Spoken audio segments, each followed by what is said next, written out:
Remember me? Bruno Sammartino. For 24, 25 years, man, I ruled wrestling. Traveled all over the world. Wrestled every place you can imagine. Was a world champion for 12 years, longer than any man in the history of the game. But what happened? 25 years ago, I walked away. Why, you might ask? Well, I loved this profession. I loved being a champion. I loved wrestling all over the world. But what happened to this game that I so cared about? All of a sudden, big changes came about. The worst of all was the drug use, steroid use and abuse, nudity, vulgarity, profanity. I couldn't believe it that this happened to the game that I spent so many years in. Well, I became the lone wolf. I started speaking about this. I went on the Larry King show. I went on a Donahue show. I went on the Raldo Rivera show and every other show you can think and imagine. But you know what? After 2 years of doing all of this, it all went to deaf ears. Nobody seemed to want to hear. Nobody wanted to listen. I've been underground now for a lot of years. And now what's happened since that time? We're finding out that there's over 1 million or more of high school students using steroids. Either have used them or are using them now. Forget about colleges and professional sports. There have been deaths in wrestling alone. There have been so many, many deaths. And yet I tried so hard to avoid all this. Well, now it is, 25 years later, we're seeing congressional hearings, we're seeing all kind of stuff trying to curb this terrible, terrible killing machine, which is drugs. And I say it's too bad that nobody listened in my day.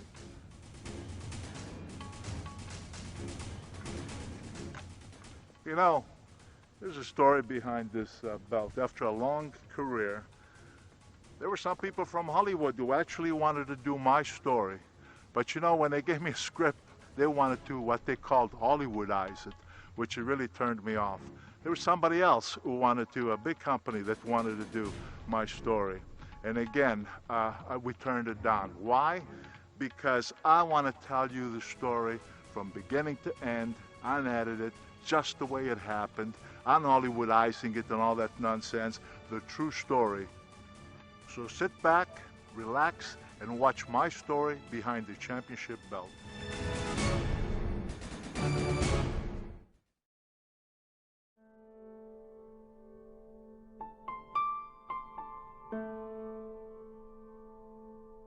I come from a very small town, and a beautiful little town, way up in the mountains of Abruzzo, Italy.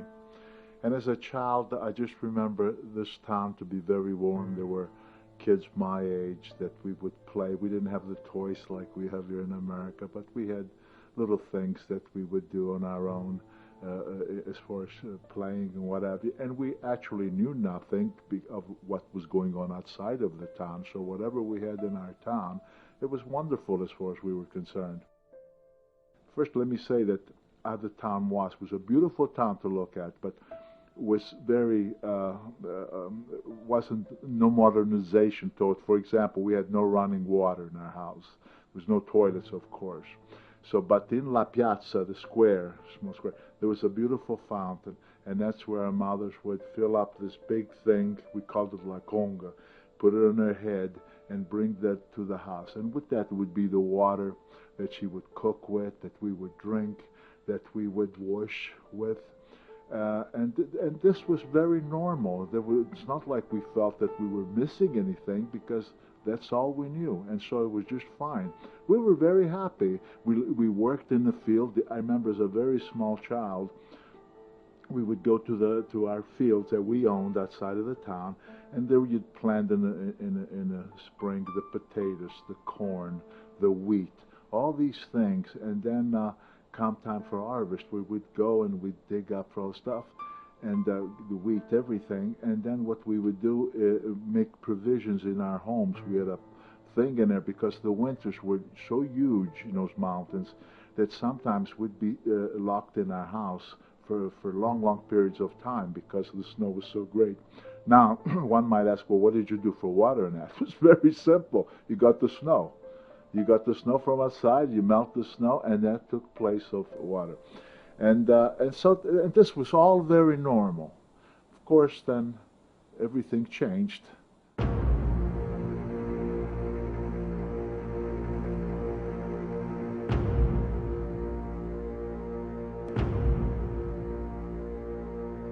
My Uncle Camille pounded on our door and yelled, "The Nazis are coming, run for your life."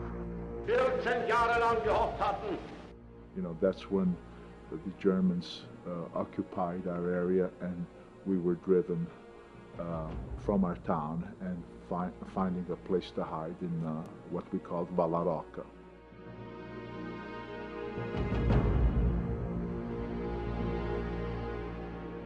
Just from my town alone, but I know that this was going on all over, where the fathers would come to America if they had somebody that could allow them to come. And the idea was to work here, to make some money, and to build over there. And that's how my father, who was a blacksmith by trade, he would work over here. He worked in the coal mines, and later he worked in the steel mills. And he would save every dime that he could, and he built our home in Italy, and he bought this land. So, unfortunately, when the war broke, they closed all passages, so my father was in America, and he couldn't do anything about it as far as trying to come back to reunite with the family. My mom, on the other hand, she's got these small children, and now it becomes her whole responsibility to live through this period of time of war.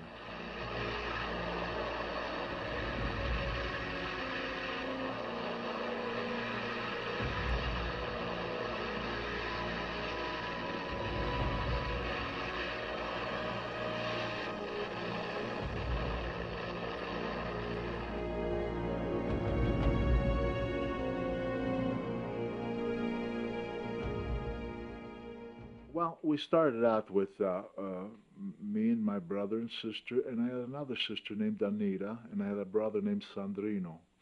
Unfortunately, in those mountains where we come from, there were no doctors or anything like that. Just before the war, two of the kids got sick. You know, we were deprived of certain things, you know, that weren't coming our way because of the war and that.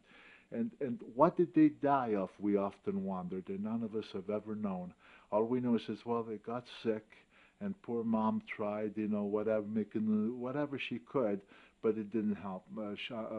Anita was 13 years old when she died, and Sandrino was younger. He was about 2 years old. And it was very devastating because, like, you were so helpless. My mom, whatever she knew how to do, she would do. But at the end, nothing saved them. They both died. At the time, I don't think I was fully aware, even though I knew my mom was risking her life trying to get some food for us. I remember being scared every time she would leave because we always heard bombings, and we always heard machine guns and so forth.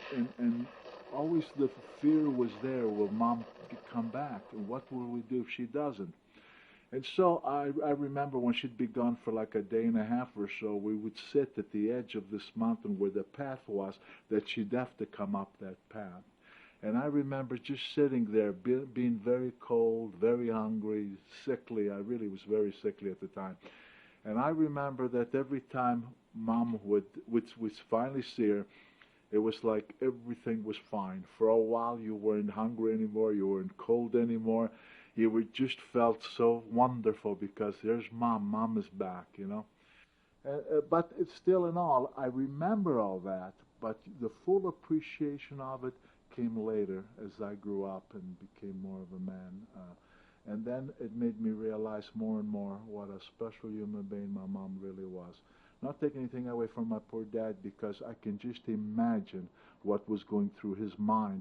There was no way that you could contact one another. And my father, as he told later, after we came to America, he would read the Italian newspaper, trying to keep in touch, aware of what was going on over there. And he would hear about all these towns where we came from, and the wars that were being fought over there, and the devastation and all.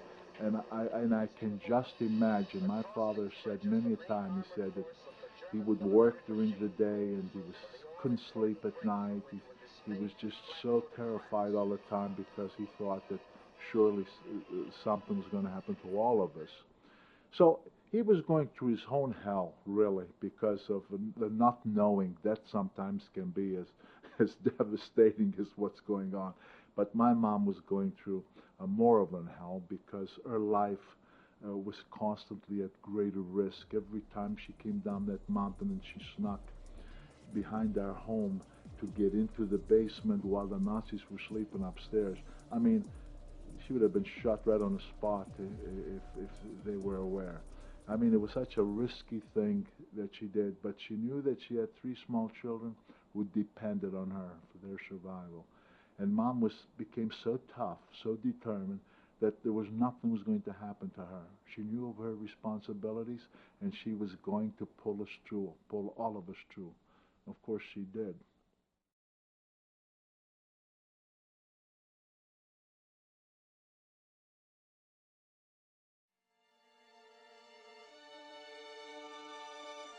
If you see where I come from, it was all mountains.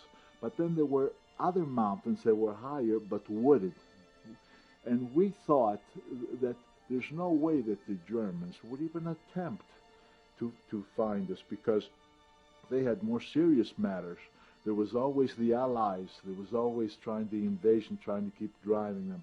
So, we felt that the only thing we had to worry about is because the planes were always up there bombing and so forth, and you had to worry about maybe some bombs coming our way.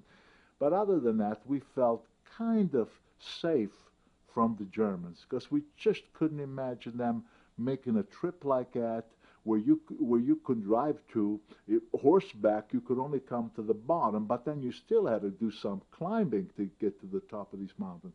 So we felt fairly safe, but evidently not enough because one time a couple of them made their way up there. We couldn't believe it. Nobody could believe it. Now the guys weren't there because the guys had joined with the Allies in trying to, because they were having a hard time conquering our towns, and that because we were so much higher in the mountains, what would happen that every time the Allies would try to take over our town, the Germans were so well situated that it made it almost an impossibility for the Allies, and they were always taking heavy losses and always retreating. Although each time the Germans did suffer casualties as well. Not as much, but they did. But the difference was that they were getting no reinforcements, so their numbers were getting smaller. Whereas the Allies would regroup and they would keep coming back. And now with our men showing the Allies different ways, because they knew the terrain very well, on different ways to try to come into the town, that was helping considerably. But as a result of that, none of the men were up at Valaroca. But occasionally, a couple of them would come back, make their way through those mountains, avoiding the town and the Germans and whatever, to come and check on their mom and dad or their wife if they had a kid, whatever the reason. But on this particular time when these two Germans made their way up there, they got us all out. They got everybody gathered up. They were holding a gun. And they made us all line up. So everybody lined up. And there were maybe 30 of us. Let me back up a little bit because a lot of people may wonder, yeah, but Bruno, your town was a lot bigger than 30 people. Where was everybody? Well, we happened to go to Valaroca, but some of the other people scattered to different places. Some of them, they took off to other towns where they had relatives and whatever, and they had maybe better places to be away from, or some places where the war, the Allies had already gone through. But they lined us up, and they literally were setting up a machine gun, that they were going to do away with all of us. And that's, I told the story of any time, which is not a...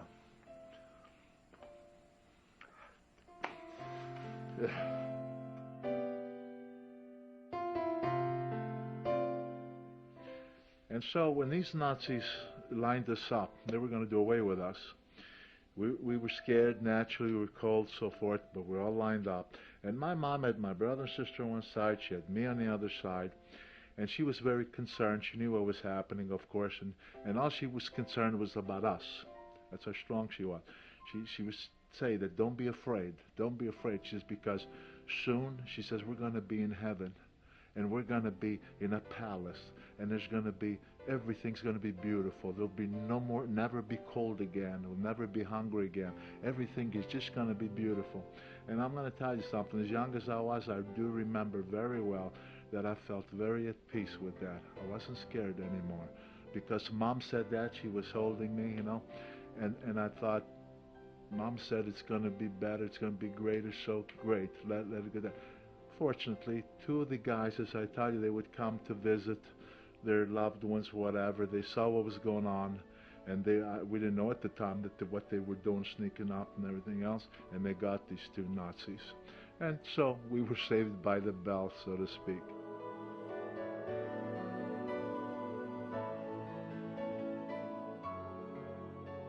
My mom never got over the death of my brother's sisters. She was just so devastated by it all that she could never get that out of her mind. And when all of a sudden, you know, this terrible experience of the war, I got so sick. I was getting sicker by the day, and I mean, I was really, really bad shape. And my mom, she was determined that she wasn't going to lose another child. And my goodness, well, as I told the story many a time before, she put leeches on my body because I don't know if it was her idea or if she inquired because desperation, you know, trying to find out what can be done, what can we do. And she put these leeches on me. She melted snow. She had a couple of pots, built a fire to make steam, and she would have me hold me to breathe this the steam there. This leeches on my body, that the theory was that they would take the poison blood out of my body. All I can say is there anything to that stuff? I don't know, although now in recent times we hear about leeches being used all over again. So maybe they knew something back then that took a long time to catch up to the medical field. But the point is, whether it was that, whether it was whatever, I know my mom went through everything, and the fact is that I survived.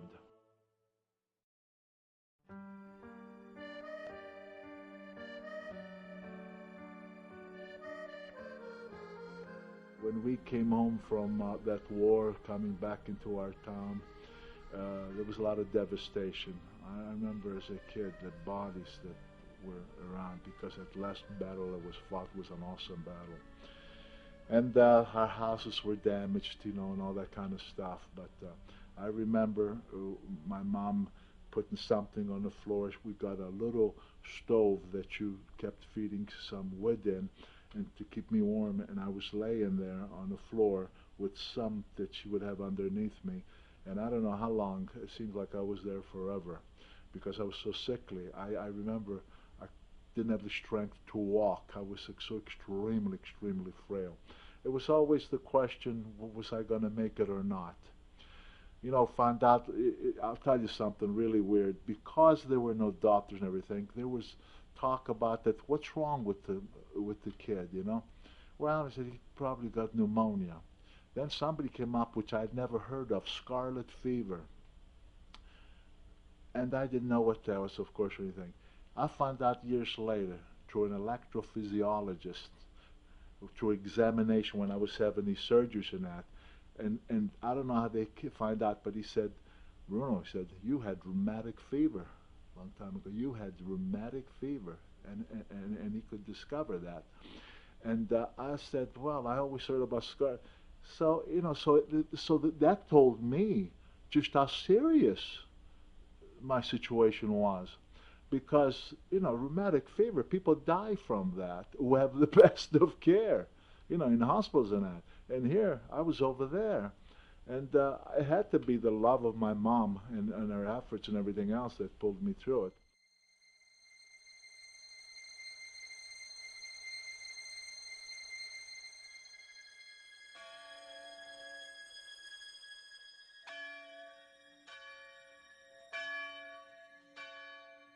It took time in our town for people to get going again. But here was the tragedy. As people cleaned up the town, all the men, the guys from the town, they buried the bodies, they took them to the cemetery. But then there were other problems. You're trying to get to the field, and as poor people are walking, trying to get to their lands to start, boom, you'd hear some deaths because there were mines. Mines were everywhere. But there was a little called l'albergo, which in English means a little hotel, but it was like a house, a bigger house. And some of the people that were with more affluent, you know, they had some bucks or whatever, they would come from, I don't know, I'm not sure if they came from Naples maybe, and they would come down like this because so high in the mountains, they would, the air over there, the breathing air was so great that some of them, I don't know if it had to do with maybe a condition they had or whatever, and they would know about these towns. So they would come and they would stay at this albergo, and they would cook for them, you know, all this kind of stuff. And then they would come and sit in front of the place like a porch, you know. And we knew that in our minds, the kids, the rich people were there, the rich people were there. And we knew that after they'd have their dinner, they used to like to sit there, and they would have a platter of fruit, whatever the season was. Maybe it'd be oranges, maybe it would be apples, maybe it would be pears, whatever. And we would stand in the street, because we knew that they would throw some to us. And they used to holler at us like, here it comes, and they would throw it and watch us kids scramble for it, you know. And we would do that, you know, and like I said, we would fight for it to try to, and I was so weak because I was getting back on my feet, but I was still extremely weak, so I wasn't the one winding up with too many buildings or anything. My cousin, Sinibaldo's his name, he was quicker, he was a little healthier, stronger, and he would be quicker in grabbing this or grabbing that, and sometimes he'd share with me a little bit, you know. So, but as I grew up, I thought to myself, man, I'd starve before I'd see a kid do something like that. And so I often have wondered, what kind of hearts did these people really have?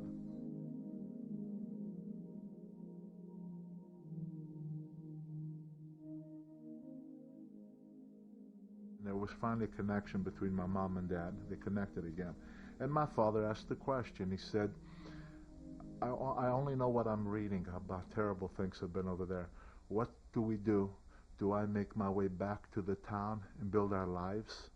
Or do you think that it'd be better if I try to get the ball rolling, trying to get used to America? What would be? He was asking my mom because he just didn't know.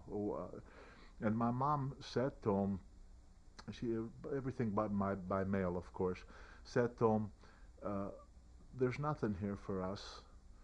Gone through a terrible, terrible time. And I think that for the future and the sake of the kids, I think that it would be a much better future for them if you could bring us to America than if you came back over here. So my father didn't question that. He immediately started taking action to bring us to America. Unfortunately, because I had been so sick, as I said, you had to go through a physical. And I kept my family back. I couldn't pass the physical. They wouldn't pass my physical, so they said, you know, no, not this time. So then we had to wait because everything was in quotas. You can only get so many, you know, from each place, whatever, every port. And so finally in 1950, I was okay enough, passed the physical, and we were okay to come to America. We got on the boat in February in Naples. The name of the ship was Saturnia. We got on the boat, and I'll tell you what, there was a rough 2 weeks because in that time of the year, and we didn't know, what would I know about? I never seen the sea. The ocean is very, very nasty in February, latter part of February, and my God, well, most of us thought we'd never make it because the ocean was so vicious. And that ship, man, we were always locked in the ship because you couldn't come on top because the waves come on. It was two pretty rough weeks, but you know, when finally, as we were approaching closer and closer, the sea, of course, had calmed down. We come up on top of the ship, and we're looking, you know, and I gotta tell you, we saw the Statue of Liberty as we got very close, you know. And I'll never forget, as a little kid, but I'll never forget how everybody gathered. We were like shoulder to shoulder, everybody. And there was a silence, like you could hear a pin drop, as the old saying goes, because it was a realization that we made it. There's the statue, la Statua de Libertà, it was in Italian, the Statue of Liberty, and we made it. And people were so touched at that sight that I remember as a little kid, I just stared like, but I could hear sobbings and I could see tears, like a disbelief that we actually made it to America, It was a very, very silent but very touched. But then as time went on, there was jubilation,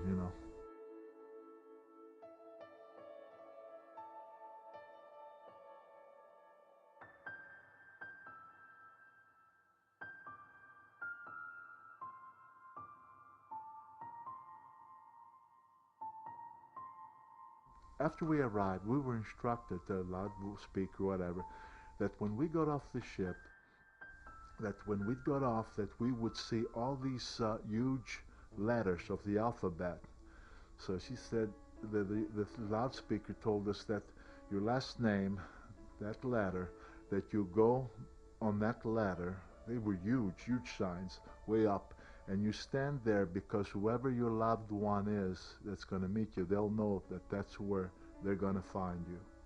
So we made our way, and we were walking through this, to me as a kid, looked like 3 football fields as I see them now, at least. That's how big it looked to me. I don't know exactly how big it was because it's a long time ago, but we were looking for the letter S, and we saw, up in the sky, the way they were hanging, and we saw the letter S and Sammartino, naturally, so we walked out. And this was weird because we were standing there, my mom, me, my brother, my sister. And for some strange reason one could never explain, my sister, brother, and mom were like looking to their left. Just kept looking because I think that my mom or whatever assumed that that's where my dad would be coming from. I don't know. Me, I'm the youngest. I'm looking the opposite direction. Maybe I was just looking around at everything. I don't know. But I seen this guy walking toward us. And as I saw him keep walking toward, I said, that couldn't be my father, because I'd never seen my father. So I thought, in my mind, I thought of my dad as a tall, kind of bigger guy, Where I see this guy, he's got glasses on, he's got that hat, and he looked old to me, to be frank. He looked old. I thought, that can't be my dad. But he kept coming closer and closer. And at that point, I guess my mom turned around or something, I don't know. But all of a sudden, I heard the connection. My father said, Emilia, in Italian, it's Emily. Emilia, and my mom says, Alphonse. Alphonse was my dad. And I knew this was my dad. So my dad was very touched, as my mom and everybody was. And, everybody hugged everybody and, all that. And then finally my dad said, okay, and we're making our way to the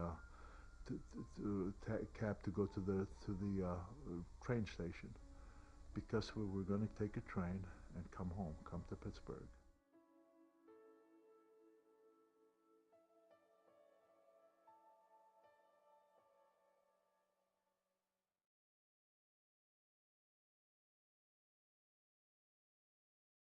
I had heard stories about America. The older people talked about America. They used to use an expression that in America that the streets were paved in gold. What that meant, as I came to realize, of course, many years later, was that this is an opportunity. That if you want to work, you can find some kind of work. If you're not a non-professional person, you can still find work, which we didn't know what that was like in the old country. Where are you going to get a job? There's no jobs to be gotten. That's why you lived off your land.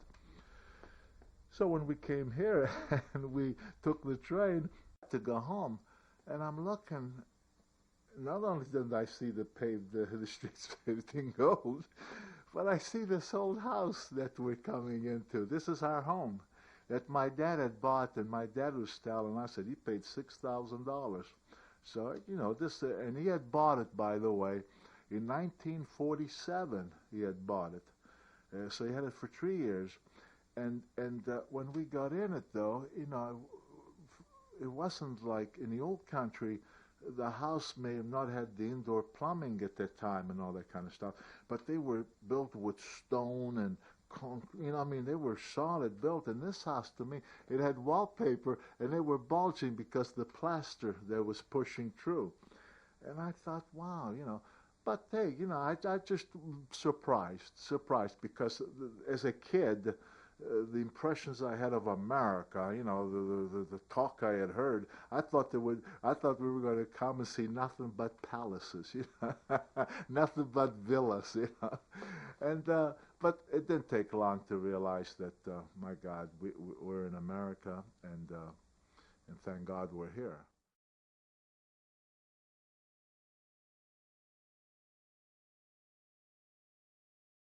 It wasn't all rosy, to be honest. I mean, not to compare from the old country and England, but it wasn't all rosy because we couldn't speak a word of English when we came to America. We couldn't speak a word of English.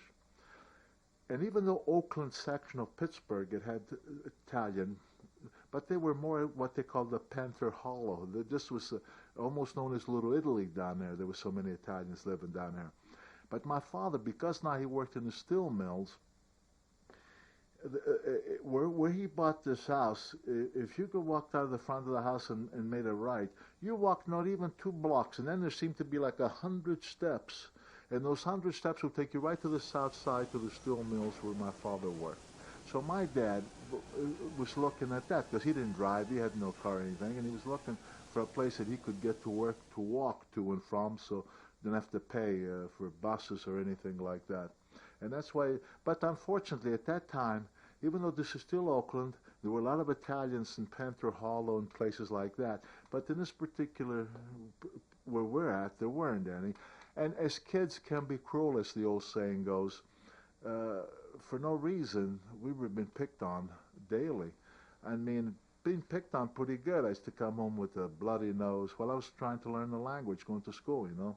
And it was pretty, you know, it was pretty rough because who expected that, you know? That was the beginning, though, because somebody felt sorry for me.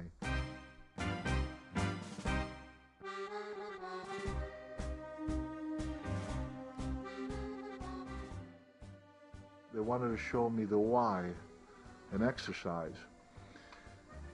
And when I walked with him on a Sunday, we walked to the YMHA up in Oakland where we lived. It was about maybe a 2-mile walk from my house. When we went there, I'm a skinny little wreck, and I go to the weight room where this fellow showed me because he used to work out a little bit with the weights. And I seen these guys, you know, working out with the weights, and some of them, at least in my eyes, they looked pretty darn good. And I thought to myself, oh my God, I said, what is this? Because I'd never seen a weight, a barbell. We ever saw that where I came from. And this kid told me, he said, you know, he said, I'll show you how to do it. He says, and this will help you to get bigger, to get stronger, to get healthier. Oh, I couldn't wait to get started. It cost, I think, $12 for a membership. There was a place, Shenley Farms, Oakland, that's where all the well-to-do people lived. These were people that were known to have money. And we used to cut grass, go to cut grass over there and take whatever they give you, 50 cents, whatever. And I raised my $12 and joined the YMHA. And I can honestly say this without the least hesitation, that when the first time I worked out with the weights, I couldn't lift nothing. I mean, I was lifting feathers. But somehow in my heart I knew that something very, very positive was going to come out of this. I could just feel it in my gut that this and me were going to have a good relationship here. We couldn't afford, we never ate meat, we couldn't afford to eat steaks or lamb or anything, but I'd eat pasta and lots more. Mom would make all these Italian dishes. She would make what we call la polenta, she would make what we call lasagna, she would make different kind of pastas and rigatonis. And man, I'm eating. She would make homemade bread, she would make her own bread. And I'd eat, and my appetite kept growing, I kept growing, and I got into wrestling, I was working out on a mat. And then I started competing. I started competing with the weights. I remember the first contest I ever entered. I entered in 123-pound class, my first contest. There were 4 guys competing. Guess who came in 4th place? Me. Did that discourage me? Did that do anything negative to me? Absolutely not. And I started getting better. I started getting better and better, where no longer now I was in last place, but I was climbing to that 1st place. And then I kind of became established to where I was the guy to beat.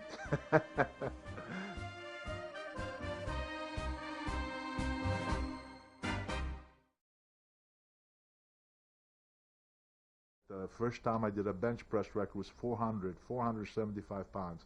That was pretty darn good. And I did a 600, I think, and some odd pound on the squat, and I did close to the same amount on the deadlift. But then I started going up at York, Pennsylvania. York, Pennsylvania was the capital of weightlifting in America, because a guy named Bob Hoffman, the New York Barbell Club, which he was the owner of, he was also the Olympic coach, Bob Hoffman. He was the guy who, who chose the team to represent America. And I started going up there because they had all kinds of competition going on a certain time of the year. So I would go there, and before you know it, they start recognizing me. They're saying, "Who is this guy?" You know. And then as time went on, they saw more and more of what I could lift and what have you. And I started doing some pretty good feats. But in my case, I never got to the full potential because I was barely 23 when I had the opportunity to go into wrestling. Once you lost your amateur standing, you could never, compete again. And so, but again, I got up to 565 pounds on a bench, which was pretty unheard of in those days. 750 pound squat, I mean, I took one time, which appeared like in a Ripley's Believe It or Not type thing. I took 150 pounds in each arm, and I did 8 reps on laying down on a flat bench, what we call band arm laterals. And this is a fact, and it's recorded. I did 330 pounds for 38 reps one time in New York, and they recorded it. I mean, 330 for 38 reps. And when I hear a guy 225 for 30 reps, and I say to myself, I never fully realized what a feat that was, because I was so very impressed with my 565 bench and 750. Not that. What's that? But in recent years, when they honored me in New York for my weightlifting career, which I was very flattered that they considered me for that, and they told the story about when I did that, and they said, and I saw the audience like they were in awe. They couldn't believe it, and I thought, gee, maybe that was a bigger feat than I ever thought it was.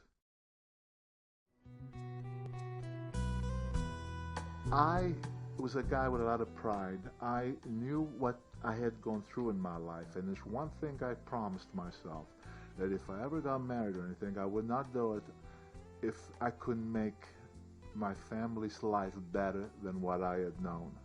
Because if I didn't do that, it would kill me. It would absolutely kill me, because I would never want to bring anybody into this world and experience what I experienced. So I had that thing about New York strength. But when I met Carol, and we went together for 4 years, because I wanted to make sure that I got established a little bit with work and so forth and so on, and we got married. Oh, the first time I saw Bruno, I thought, oh, wow, how did I get so lucky? And I liked him right away. It was really love at first sight.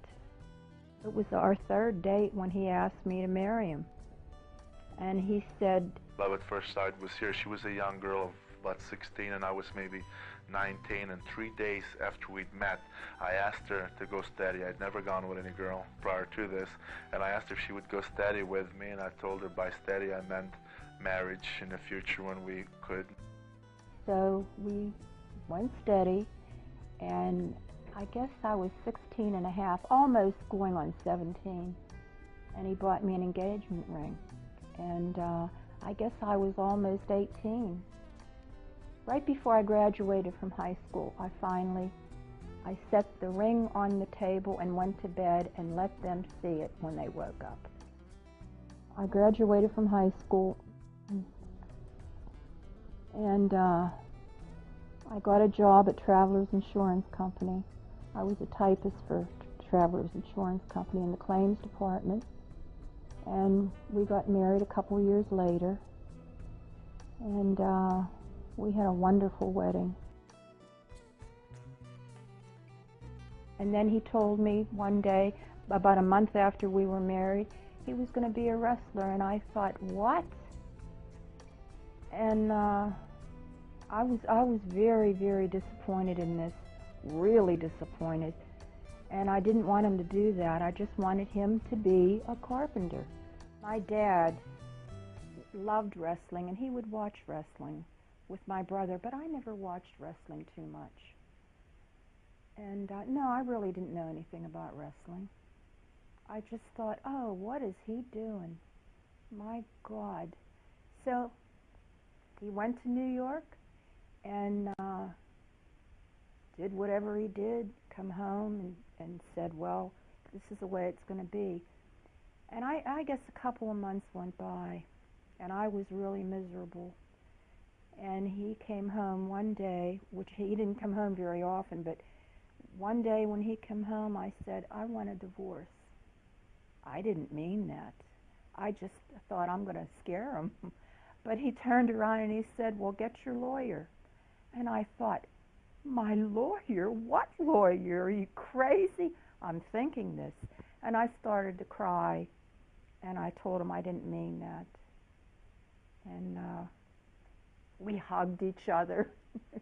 I got pregnant with our first son, and I felt so lonely, and I felt very, very depressed. And I continued feeling that way. Wrestling is like anything else. In order to be on top, you have to be a winner. You have to be a top man.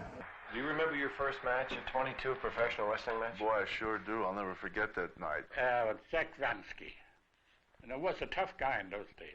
I don't remember every move I did, but I know that the match was only lasted seconds. Now when you get in the ring with any of the boys like this and you see that there's a chance, use that bear hug, because I don't think there's anybody can get out of it. And I remember grabbing Kavinsky, and I scooped him in the air, and I was really squeezing him. So his first match was won with a bear hug in about 19 seconds. And the guy was hollering, okay, okay, I quit. And I couldn't hear him say, okay. I kept squeezing and squeezing, and as you probably heard and remember, I cracked 3 of his ribs.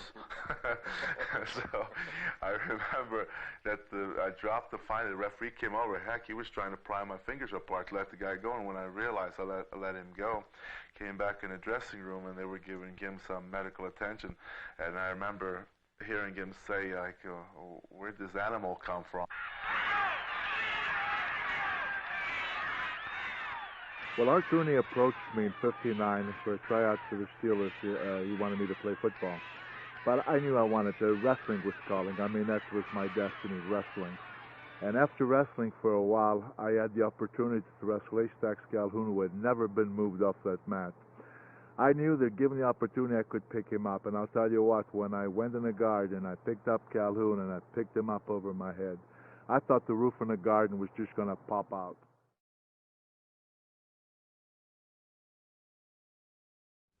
And oh my, I started having problems in the beginning. I mean, I was blackballed all over the country. I was blackballed because these promoters, you know, say what you will about wrestling, and I know even in recent articles written about me, they say that wrestling was all prearranged and so forth, and that's fine for everybody to believe that. Despite the fact that wrestling in most states is sanctioned by a state athletic commission, non-fans are adamant in their belief that a winner of a match is determined long before he steps into the ring. Why would a man want to purposely be a loser when he's going to miss in the big money? That doesn't make any sense, does it? But here's the thing that people just don't know or understand. There's a lot of tough people in this business. I'm not talking about wrestlers, I'm talking about the promoters. In boxing too, by the way. A lot of tough people, not the most ethical people in the world, not at all. And when I became a professional wrestler, I was a young kid, but I was very big. I had gotten up to about 270, 275. I had made a lot of sacrifices. I had worked extremely hard to get there. And frankly, when I found out some of these promoters that they wanted me to play that role, I said no way. I guess I became a nuisance to them because I was not one who would stand for anything that I felt wasn't just. I felt like if I wasn't being treated fairly, I was going to holler. I said, what was it all about? You know, and that's how the blackballing came about. They were going to teach me a lesson. And so they blackballed me all over the country. Funny thing happened. I was booked in 2 places at one time. Which has happened too. Well, it's hard to believe that mistakes like this are made. I went to one and never been aware of the other place. Time came when there was disagreements. When I didn't show up, the State Athletic Commission put out a suspension for me in 38 states. I could have come crawling back and say, okay, I'm at your mercy. What do you want with me? You know what I mean? But I wouldn't do it. I came back home after struggling like you can't imagine around this country, because everywhere I went, that suspension would follow me, because these promoters had a great internet. They all knew each other, and all they did, as soon as they found out you had gone from here to here, the phone call, get rid of this bum, you know? And so what happened was that eventually I was broke. I didn't have money to eat, literally. I didn't have money to send to my wife. I didn't have money to check into a hotel. I mean, I was struggling. And I've often said that the reason why I was able to survive during this period, it was only because of my experience of that war. Because when you survive that, you feel like you can survive anything. I wasn't feeling sorry for me or thinking that I had it so bad during this period. What was killing me was that I felt that I wasn't being a good provider at home. And that was what was killing me the most, not what I was necessarily going through. Eventually, there was nothing left. Every door was slammed to my face. I made my way back home.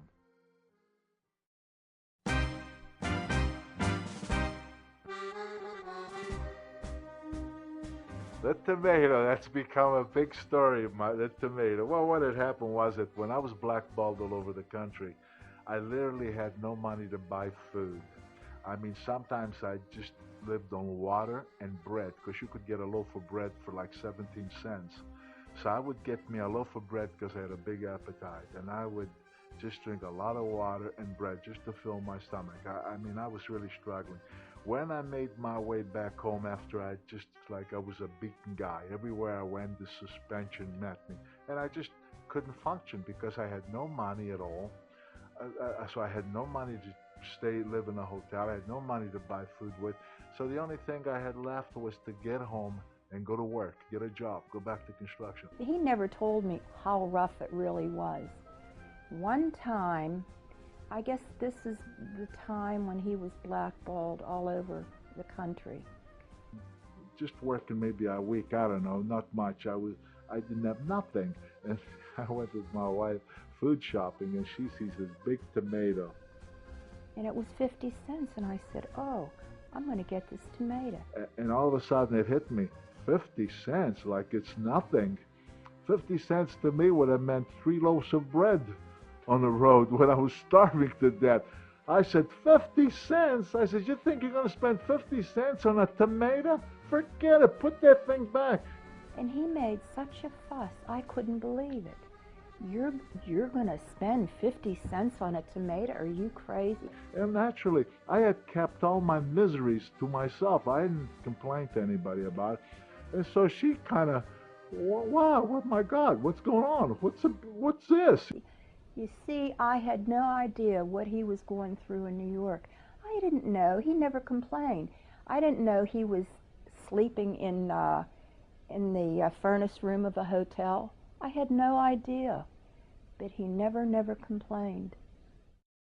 When I come home, I called one of the contractors, one of the people that I knew in the construction gang that I had worked with before, if they could give me some work. And it was tough to explain. But then they were having a wrestling show in Pittsburgh. And amongst there were some of the wrestlers that I knew, that I had met. And one of them was named Yukon Eric, and he was a strong guy. He was a pretty good lifter. And I went more or less to see him, just to say hi, how you doing? And when I saw you, Con, he said to me, geez, what are you doing these days? I know I guess you're out of wrestling. I said, yeah. I said, I'm back in construction. And he said, man, he said, that's, I says, why? I said, well, there's no place for me to go. Anywhere I go, I'm blocked. He said to me, listen, why don't you go to Canada? I says, Canada? He said, yeah. He says, let me tell you something. He says, in Toronto, there's a promoter by the name of Frank Tunney. He's a nice guy, he said. And Toronto isn't doing well at all. They're not drawing crowds or anything like that. And there's a great Italian population in Toronto. He says, I'll bet you that if Frank Tunney here gets a word about you, coming that you came from the old country, you speak the language, he said, I bet you'd be interested because he's looking for something to give a spark to his territory. And I said, oh man, I said, it'd be great. So he said, well, I'll get back to you. He said, let me talk to Frank because I have a very good relationship with Frank Tunney. So I get a phone call maybe days later. I don't remember if it was 4 days later, but I get a phone call and it's from this Frank Tunney. And he talked to me a little bit over the phone and he said to me how old I was, did I come from Italy for real? And I said, yes. And he said to me, well, what's your problem? We want to know what was going on. And I said, I called, I was a young guy, so I said, sir, I said, I wish I could tell you. I says, why I can't wrestle anywhere in the United States, but everywhere I go, I'm told that I'm suspended, but I honestly don't know why I'm suspended. I don't know. So he said to me, well, that doesn't, Canada's a different country. He said, so he said, if you want to come here, he says, come here. He said, I'll use you. He says, and the suspension won't follow you here because it's a different country. I said, that'd be great, thank you. So I make my way to Toronto. For the first couple of months, I'm just doing, I'm wrestling and I'm staying at this place by myself, the cheapest place I could find. And believe me when I tell you the cheapest place, I was staying at a hotel that I was paying $17 a week. The window of my room at the hotel, there was about half of the glass was missing because it was broken. It was never replaced. I mean, it wasn't a pleasant place, but I couldn't afford anything, and I had a wife and a kid at home. So any bucks that I got, it was to come home. I didn't care about myself and all that. But funny thing happened. I used to go still train. I went to the Y to train, and I thought, my God, I'm watching everybody else at the gym. I saw some other wrestlers that I hardly knew, but I thought, my God, I'm so above everybody else with this stuff. I'm so much stronger than everybody else. This should be meaning something. This should be doing something for me. So I took the initiative, and I contacted the Italian. I looked in the papers for the Italian newspaper, and I called them on the phone. And I talked to some guy, I don't remember their name, but I said to him, I came from Italy. I said, I'm Italian. I said, I can do stuff that, I figured, hey, you got to promote yourself, you got to be a little boastful. I said, I can do stuff that not too many people can even come near. I said, why don't you come and show? I said, I'm wrestling. I'm here to wrestle. I'm wrestling at the Maple Leaf Garden next Sunday. So this guy said, well, yeah, I'd like to see what you can do. So he came to the Y, and I was really determined. I took 500 pounds and I did 5 reps on a bench press in those days. I did the 7, and this guy was blown away from this, which was a great thing for me. He was so impressed with what he saw that the next day, or I think it was the next day, man, the Italian paper come out, and the headline of the sports section says, Il Sansone Italiano, which means the Italian Samson. Called me. And so with that, he writes a story about this amazing strength of this one guy and blah, blah, blah, Read a tremendous story.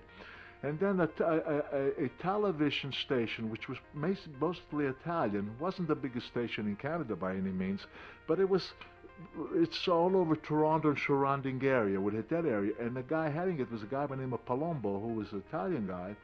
And he saw the story, and he invited me to come on his television station. I went there and I did some feats of strength. Like in those days, I could rip a telephone book, or I could bend a certain... I did some things to try to impress somebody. And before you know it, when my name, Frank Tani seeing all this, he started pushing me up in headline, kind of.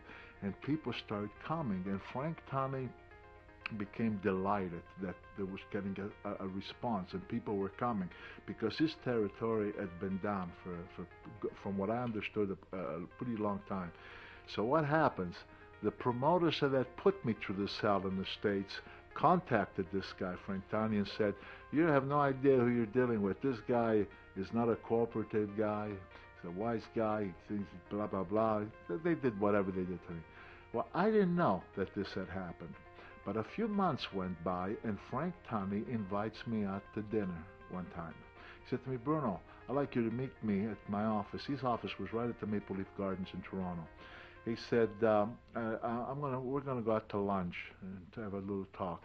I said, yes, sir. You know, so I kept thinking to myself, am I in trouble again? Is something wrong here? You know, I just didn't know what to make of this.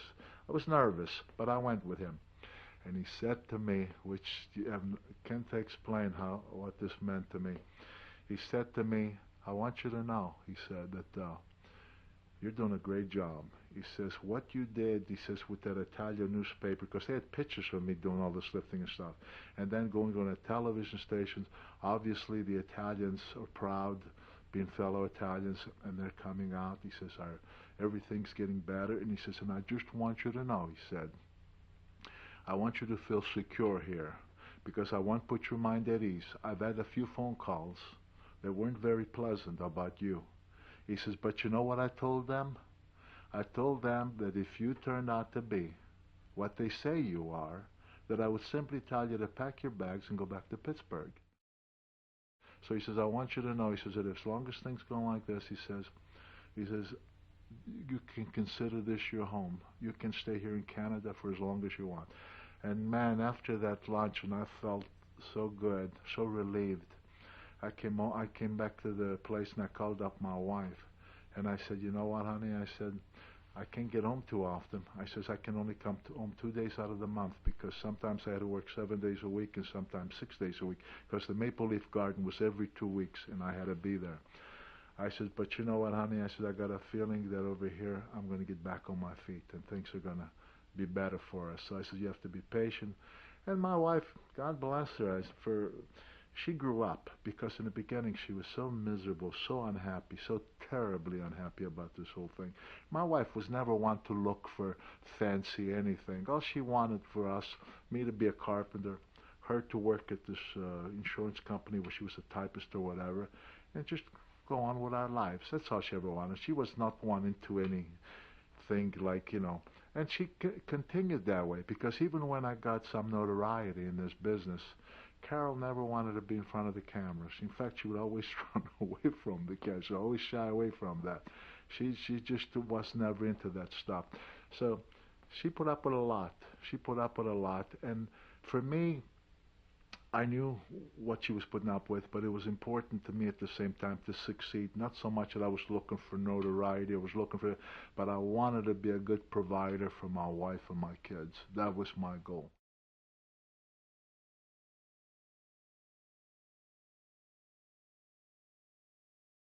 Something strange happened. The very promoters that had caused all my hell had contacted my home in Pittsburgh that they wanted for me to call them. Anyway, this went back and forth a while, and finally we talked. We talked on the phone, and they said to me now look, before we get in this conversation, the promoter said to me, let's not rehash everything that's happened. See, he didn't want me to talk about what they'd done to me. Let's forget the past. Let's bury the hatchet, he says, and let's go forward. He says, you belong in New York, he said, because that's where the big times is. I says, I was in New York, and all I remember in New York, I said, was nothing but misery. He said, now I told you, he said to me again, let's forget the past. We're talking about the future. Never mind what happened in the past. He says it's the future, and the future, he says, can be great. I says, look, I'm in Canada. I said, our TV here from Toronto goes all over Canada. I says, promoters in Calgary, promoters in Winnipeg, promoters in all over Canada are asking Frank Tani for dates on me. I said, right now I'm on demand. Why should I chance leaving all this to come back to a place that I already was in, and all I have from there is nothing but misery? I says, I don't think so. So he says, well, I'll do something for you that we haven't done for anybody. And I said, what's that? We'll give you a minimum guarantee of $500 a week. Now, mind you, we're talking about 1962 here. 1962, $500 a week. That's not a bad living. I'm happy with the way I'm here, and I know exactly where I'm at. I know what to expect here, and it's growing because I'm going to different parts of Canada now, so everything's going to grow.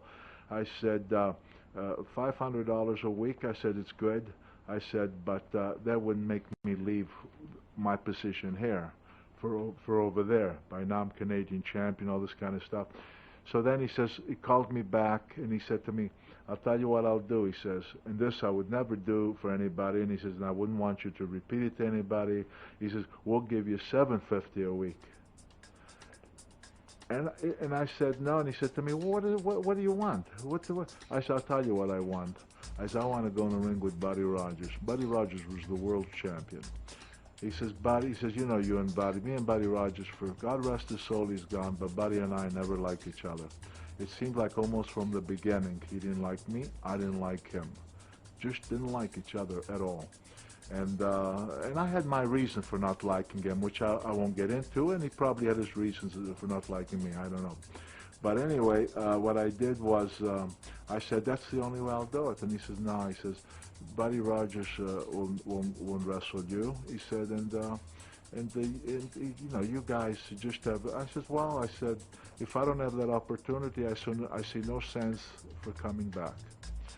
Anyway, long story short, this is something that, you know, I never talked too much about in the past.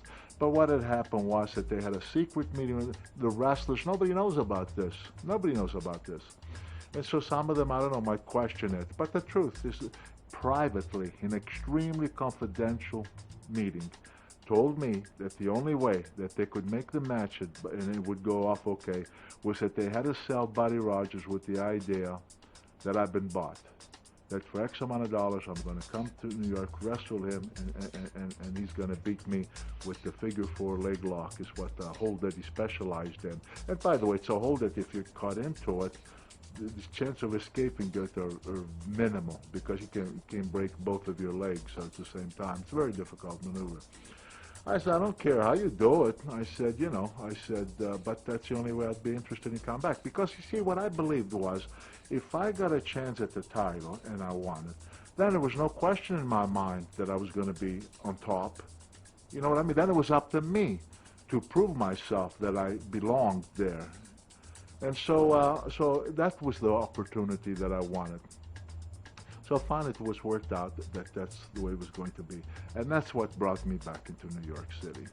And of course, as everybody knows, I wrestled Buddy Rogers. The match went 48 seconds. I became the new champion. And from there, in all honesty, I think everybody was happy, because almost immediately the Garden selling out, which before wasn't coming anywhere near. Pittsburgh became a disaster. The last time Buddy Rogers wrestled here, they had like 2,000 people, which was a total disaster. And Boston, Washington, D.C., Baltimore, New Haven, Providence, Rhode Island, Springfield, Massachusetts, you name it, everywhere, and Philadelphia. I mean, we started really doing, and that was my beginning of becoming really an international known person. He became champion, and then I was able to buy the 50-cent tomato now. And I can remember at one point that, without telling him, because he kept a room in New York where he stayed. I hadn't been home in quite a while. I maintained a room in New York because that was like a headquarters. So no matter where I went, I always wind up there, because that's a lot of places that I wrestled I could come back to there. Like if I wrestled in Boston, I would drive from Boston back to New York. If I wrestled in Long Island, I'd be in New York. So I kept a room there with clothes for changing and stuff like that. So without telling him, I packed up, took a plane to New York. From the airport, I took a bus to the bus station, called his room. She was afraid I might say no or whatever, because she didn't even know for sure where I would be. And she took my son, and they got on a plane, and they came to New York. However, he would tell, because, you know, he'd travel all night and come back to his room. He was tired, and he'd say, no calls, only long distance, in case, you know, I called. So she finally rang his room, and he answered very sleepily. And I said, hi, I'm in New York with David. Please come and pick us up at the bus station. He said, no, you're not. I said, oh, yes, I am. He thought I was kidding him. Carol really never met me on the road. Yeah, there were a few times when, because of certain circumstances. For example, one time when Monsignor Fusco, a dear friend who set up for me to have a private audience with the Pope. He arranged it, and we took David, and we went to Rome and had an audience with the Pope. And as a matter of fact, on that trip, David lost his first tooth. So she came in Sunday, flew in Sunday, and so we were together in New York Sunday night, and then Monday I actually got her to come to the garden because she never saw me wrestle. She would never come to the arena. And so she saw me in the garden, and I think she got the shock of her life, because not knowing too much about anything wrestling and that, all of a sudden here's a sellout gate in the garden. It's her husband, right? And she starts hearing 22,000 people, Bruno, Bruno, the whole place is going, and she was shocked. I couldn't get over walking on Broadway. I couldn't get over the people that recognized him. I mean, this was very surprising to me. I myself, when I'm walking in the street, if I'm recognized and people ask me for an autograph or a question, I'm more than happy to sign an autograph or answer a question they may have. But really, I prefer not to be recognized. When I walk in Broadway, New York City, I hope that they don't recognize me, because when they do and start asking questions, other people start looking, those who don't know you, as who you might be. And I feel kind of a freak in a way. That I wouldn't come home and tell her how people would chant my name in these different arenas, stuff like that. I wouldn't do that. We spent a couple days, and I just didn't want to go home, but he had to get on the road and go to wherever. Because the next day, who knows, maybe I was going to Chicago. I don't remember now where I was going, but I was going someplace so they had to come back home, you know. I always wanted him to quit, but I couldn't talk him into it. I always wanted him home. I really never appreciated, I guess, the security he was trying to give me. My mother and dad were the ones that would talk to me and tell me this is what he wants to do, this is what he has to do. I thought it was fine. I thought he should try it just like my husband did. Her dad says he has to do his thing. Now let him go. You can't hold him back. So she didn't like it, but we encouraged him. Of course, they were right. We were lucky. She would tell you that her mom and dad were always here for her, you know, helping out and what have you. We had a wonderful relationship with my parents and I with her parents.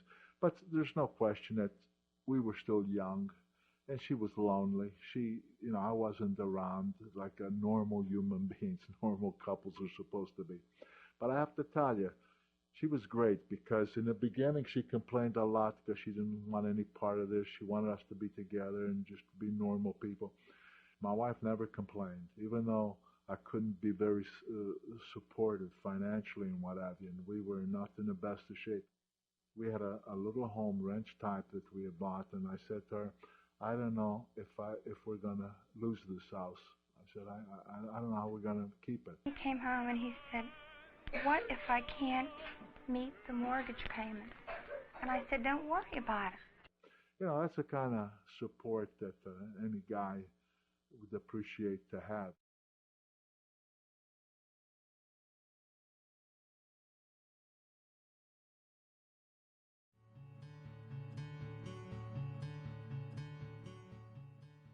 David was 7 when I became pregnant with the twins, and you know, we really didn't know we were going to have twins. The doctor kept telling me I was going to have a very big baby because in those days they didn't have sonograms and things like that, and of course they, you know, wouldn't dare x-ray. At one point when I was pregnant with Danny and Daryl, like I said, I didn't know I was pregnant with 2 babies. I thought, you know, I had one big baby there, and I was very pregnant. I was up in this living room, and I heard this commotion downstairs.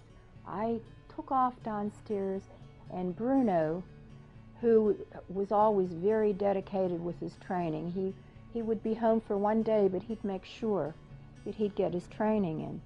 Anyway, I took off downstairs, and he had this huge weight stuck. He was stuck with this huge weight. I think it was something like 550 pounds. Anyway, I was like Mighty Joe Young that day.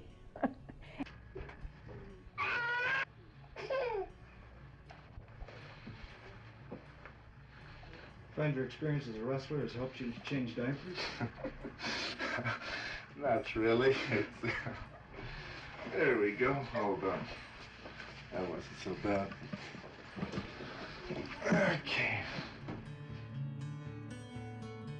And there were many times that it was very excruciating pain within you.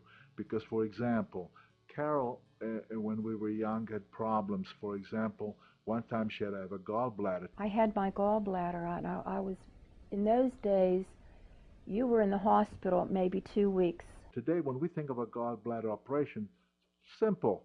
They have such technology today. But in those days, they had a cutter from one side to the other. My God, I couldn't believe it that they cut her in like that. And then they had these hoses, you know, going down her throat and over here. And I was only 27 years old and had to have my gallbladder out. He was able to be home for the surgery, but the next day he had to go to Australia. And I'd come in for the operation, but I'm leaving for Australia. And I was just devastated. I thought, my God, I'm leaving my wife in this kind of situation. I'm going to way across the other side of the world. And I guess thinking back on that, that was terribly hard for him, even though I felt it was harder for me. And wow, that trip, which took about 37, 38 hours, it seemed like an eternity. And of course, once I got there, I'm calling to see how things are going. I'm calling her family, I'm calling my family and what have you. But I'm sure it was much harder for him to know your wife is that sick in the hospital and had to go to Australia. When you had situations like this, when there was illness, when there was these surgeries, and you have to be so far away, it was extremely difficult. And another thing that was extremely difficult for me was the age of my parents. My parents were up there in age now. They were really up there. And I was always scared to death that I'm going to be in some foreign country where I'm not going to be able to be reached that quickly if, God forbid, something had happened. So this is always on your mind. So believe me, when you're on the road and you're traveling like I was, a lot of people who have never done it, they think it's a glamorous kind of life. You're seeing foreign country, you're meeting people, you're doing this. But it wasn't fun. In all honesty, it wasn't fun because there were too many concerns that were with you all the time, too many worries that were with you all the time. You were appreciative of the fact that of these opportunities and that you were received as well as I was. You certainly appreciated all that. But at the same time, the worry was always there, wondering what's happening back home.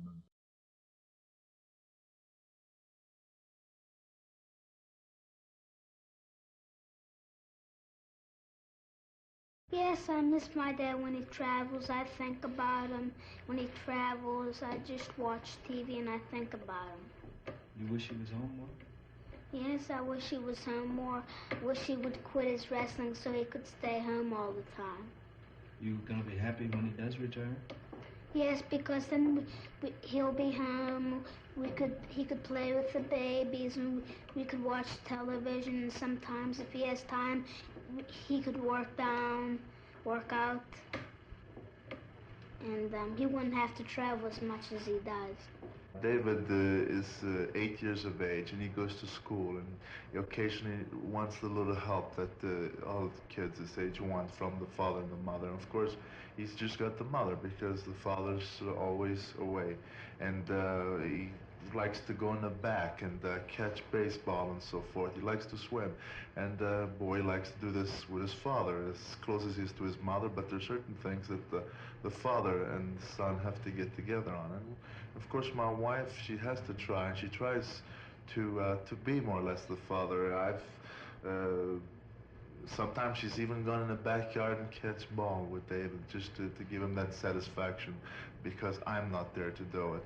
So she's got a very, very tough job, and I realize it, of course, and makes me that much hungrier to be home and to be the father that one should be when you have a family. He's the one traveling all the time. And I guess I thought in the beginning that was kind of glamorous, you know, traveling all the time. I didn't know how awful it must have been.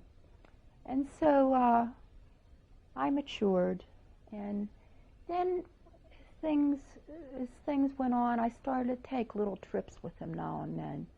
And of course, I enjoyed that. I enjoyed being with him, of course, finally being together for a while.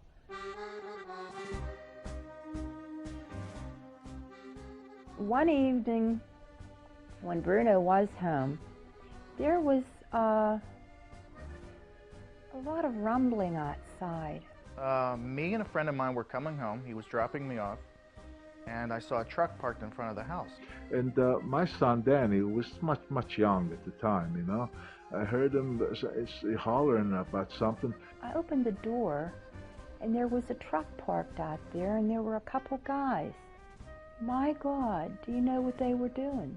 And I saw two guys urinating in the front yard.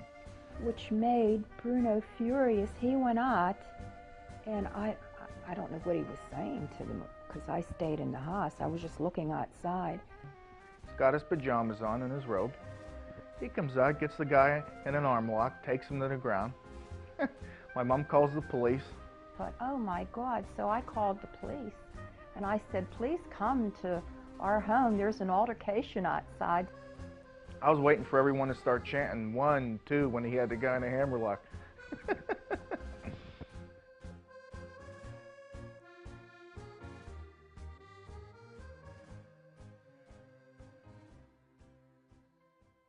It really wasn't easy when we were young. Kids picked on you. Teachers didn't like you. I guess it's that jealousy thing when kids are little. You know, but it was tough growing up. It really was. I remember when my father broke his neck in '76, going back to school, that was tough because everyone thought, oh, your dad's faking it, come on. Why is he wearing that neck brace? You know, they just didn't understand, and they were cruel. Knowing now what I do now, it was just a jealous thing, you know. And me and my brothers were not the type who were boastful or said, hey, look at us, you know, we're Bruno's kids. We never did any of that stuff. But kids, they would be jealous. And I had a little bit of a rough time when I went to Slippery Rock, when I went to college. And people would come up to me and say, oh, you know, you think you're tough because of who your dad is. And I'm like, I don't even know you. What are you talking about? You don't know me, I don't know you. Why would you say something like that?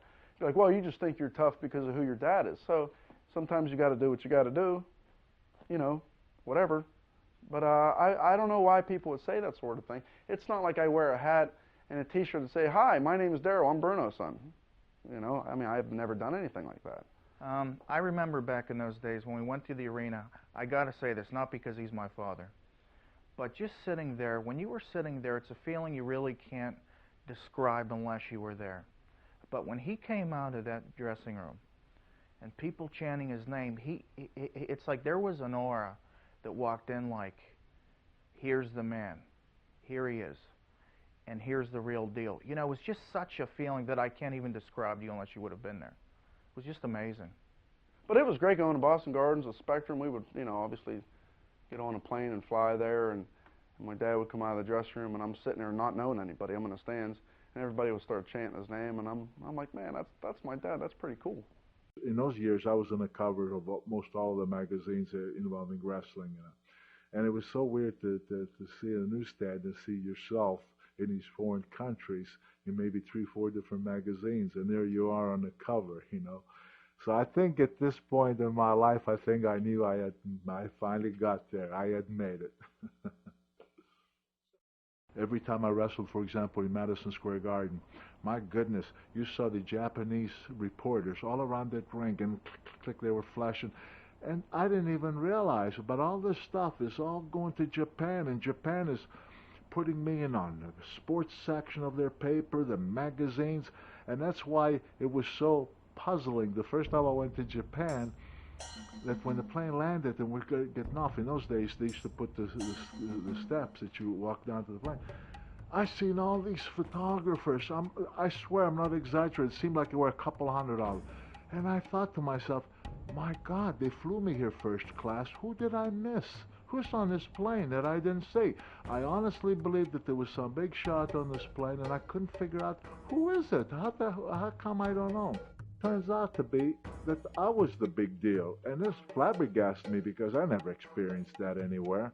And I didn't know that wrestling in Japan was that huge. Of course, I did get to find out because on that first tour of Japan, I went all over Japan, and everywhere we went, I mean, we sold out, sellout crowds. Wrestling Shohei Baba even wrestled to a couple of their baseball stadiums, and we drew enormous crowds. So I came to understand after that first tour just how big wrestling was in Japan, and of course, in my career, it turned out to be then there were going to be 19 more tours because I did 20 tours of that country. I traveled alone all the time. Even when I went to places like Japan, Australia, South America, I never went. I went alone all the time, except a few times where I became very good friends with a fellow named Dominic DeNucci, fellow wrestler, who happened to be from very close to where I come from in the old country. I came from a town called Pizzo Ferrato. He came from a town called Frosolone, and there was like maybe 20 minutes apart. And we talked, and we found out where he was from, where I was from. We did develop a friendship. And in fact, to this day, we're still friends.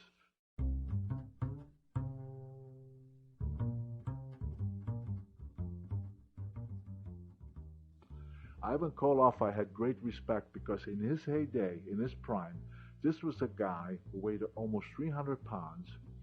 He was strong, but more than that, there was something about his agility, his conditioning, whatever, that I remember wrestling him in different arenas, especially Madison Square Garden, where the people literally would be on their feet because at that time I was like 275 and he was 290, 300 pounds. And so when you consider our height, neither one of us were 6'5", barely 6 feet tall. My height was 6 feet. I'm a little shorter today because there were, as you know, there were a couple of vertebrae taken out of my back, which have probably taken about an inch or so of my height. So I'm probably about 5'11". But 6 foot, that's it, which is no giant by any means, because some of these guys are 6'6", 6'5". I mean, when you talk about people like Bill Miller, Donleo Jonathan, Bobo Brazil, Sky Lee, Ernie Ladd, you're talking about guys that were anywhere from 6'5" to 6'10". So when you talk about Bruno and Koloff at 5'11", 6 feet tall, but on the other hand, when you're talking 300 pounds and 275, that's big guys. And so for he and I, we looked like two bulls in those days. And the fact that we both could move, I cannot not ever remember wrestling Koloff to where the audience wouldn't explode, because they were so impressed with some of the hard blows that we would give with those body slams, back body drops, and what have you. Another guy was Killer Kowalski. He got the name Killer because he's the guy who tore Yukon Eric's ear off. A lot of people don't know that when you have these cauliflowered ears, yeah, if you squeeze it's like a stone. But if you give it a real hard blow, like Killer Kowalski jumped off a top rope while Yukon was trying to get up, and his knee caught him on the side head and just tore his ear right off. It just broke off because it's so hard that it doesn't get that much giving to it, so it just broke right off. In fact, the referee picked up the ear from the ring, and blood was just gushing out where they had to take him to the hospital. In those days, they couldn't reattach or anything. So Yukon Eric, if you saw him, this big, powerful guy, but he only had one ear. for the rest of his life, the rest of his career. The 1 year was completely gone. And some guy said to Kowalski, they said, man, that guy's a killer. And somebody picked up on that, and all of a sudden he went from Vladak, he was a Polish wrestler, from Vladak Kowalski to Killer Kowalski. But the point is, these guys were natural. When people talk about size of wrestlers then and now, I say, no, if you think that today they're bigger, you just don't know. Because who was bigger? Bobo Brazil, 6'6", 320 pounds. Big Bill Miller, 6'6", 310, 20 pounds. Jonathan, 6'7", 330 pounds. Sky High Lee, 6'8", and over 300 pounds. Ernie Ladd, 6'10" or 6'11", I forget, 340 pounds. I mean, give me a break. You don't find bigger people than that. It's just that they were naturally big guy who the way they looked and whatever was the natural way, through no artificial means. And that's why, to me, they were the bigger guys, because they were for real.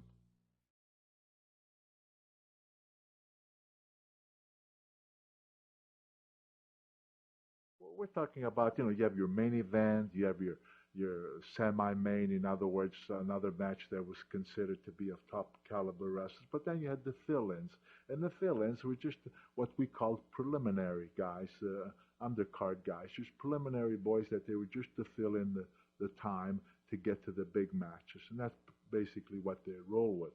And at one time when I started, I was playing that role, and I know the disrespect promoters showed toward these guys. I mean, literally, they threw a bone at them. I remember one time wrestling in Madison Square Garden where Argentino Rocca, whom I respected, nothing to do with him, but he was a hot item, back in the 50s.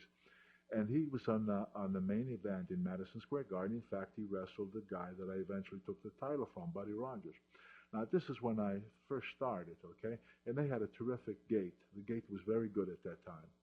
And I remember getting $50 for being on the card. Now, you say, yeah, Bruno, $50 wasn't bad back in 1960 or no. No, it wasn't bad. But when you pay for your own hotel, when you pay for your own food, when you have a wife and a kid back home, it's not a lot of money, even back then. And so I went through this period. So when my break came and I became the headliner and that, no, I didn't forget that. And because some of the preliminary boys, I guess in their mind they thought I was an okay guy, some of them would come to me and say, geez, I just got $50 for this or $40 for this. And it said, boy, how's she supposed to make out with that? And that would bring back those days. And then I finally would sit down with the promoter, different promoter, and I would say to them, look, you made me a deal. It's always a handshake, never too much on paper. And I said, and I've never made any demands. I said, but I'm going to tell you something. I said, these guys are entitled to a living. I says, and they're not making one. They're struggling. I says, what kind of a life is that? I says, to where they can't get ahead if they want to save up to buy a home, if they want to need to educate the kids. I says, they got to be taken better care of. And then if that nice, I would say, oh yeah, we'll do that. And then if I'd start finding out from the boys that wasn't happening, then I would get a little more tough by saying, look, I've never made any demands, but if the guys underneath aren't making any money, if what I'm making is small percentage of the gate, like 5%, let's say, I'll say then I'm going to have to make bigger demands, because if we're selling out and if I'm responsible because I'm the headliner, then I deserve at least twice that much. I says, no, I won't make that demand, providing that everybody is making a living. That's all I ask. Well, and then they would change, because instead of getting you angry to where you might make outrageous demand in their minds, not that I was that type of a person, but they would start taking care of it. And I would ask, these guys would come over, and they would thank me, because they say, I know that, I wasn't doing this good, and all of a sudden I'm bad, and I know that, and so that made me feel good. The people was doing so much money, some before him. And 2 years later, you couldn't talk to him, like you say, well, I'm a champion, forget about it, just stay on side, But Bruno, when he would go in the dressing room, Bruno, have his own dressing room. He sit with the rest of the guys. Everybody sit there. He sit on the same chair we sit to put his shoes on. And before, when the champion before him, and I can imagine the name because you people know it. He has to have a different dressing room because he was a big shot, but he was a champion. And you say nothing had ever changed him, but as soon as they make money and fame and fortune, you say, wow, I never thought it would happen. And I didn't think it would change Bruno too much, but I thought there'd be some change, but you know what? It didn't change him a single bit.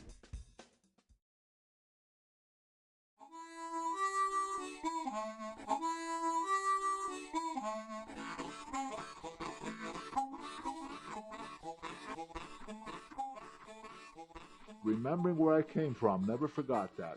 Remember what it's like to be starving in those mountains, coming over to this country as a human skeleton and all that. I thought to myself, man, who am I? In the 60s, you have to understand that one time in Sports Illustrated did an article, and they had Willie Mays, Mickey Mantle, Bruno Sammartino as the top money makers in sports. Now, they were saying we were making $100,000, $125,000, which back then, that was a very, very good, buck. So I'd see my name with giants like that, like Mays and Mantle. I'd say, man, how lucky can you be? Who am I to be making this kind of money? So I was never one to feel like, hey, I should be doing a lot better than this. I'm the champ. I'm this, I'm that. I'm doing over $100,000 a year. I thought, here, I barely survived the war that maybe I wasn't even supposed to survive, and I should be so greedy that I'm going to start complaining that this isn't enough for me. I just couldn't bring myself. I was happier if I knew that the other guys were happy. If they were making a good living, if they could give their families a good living, that made me happy.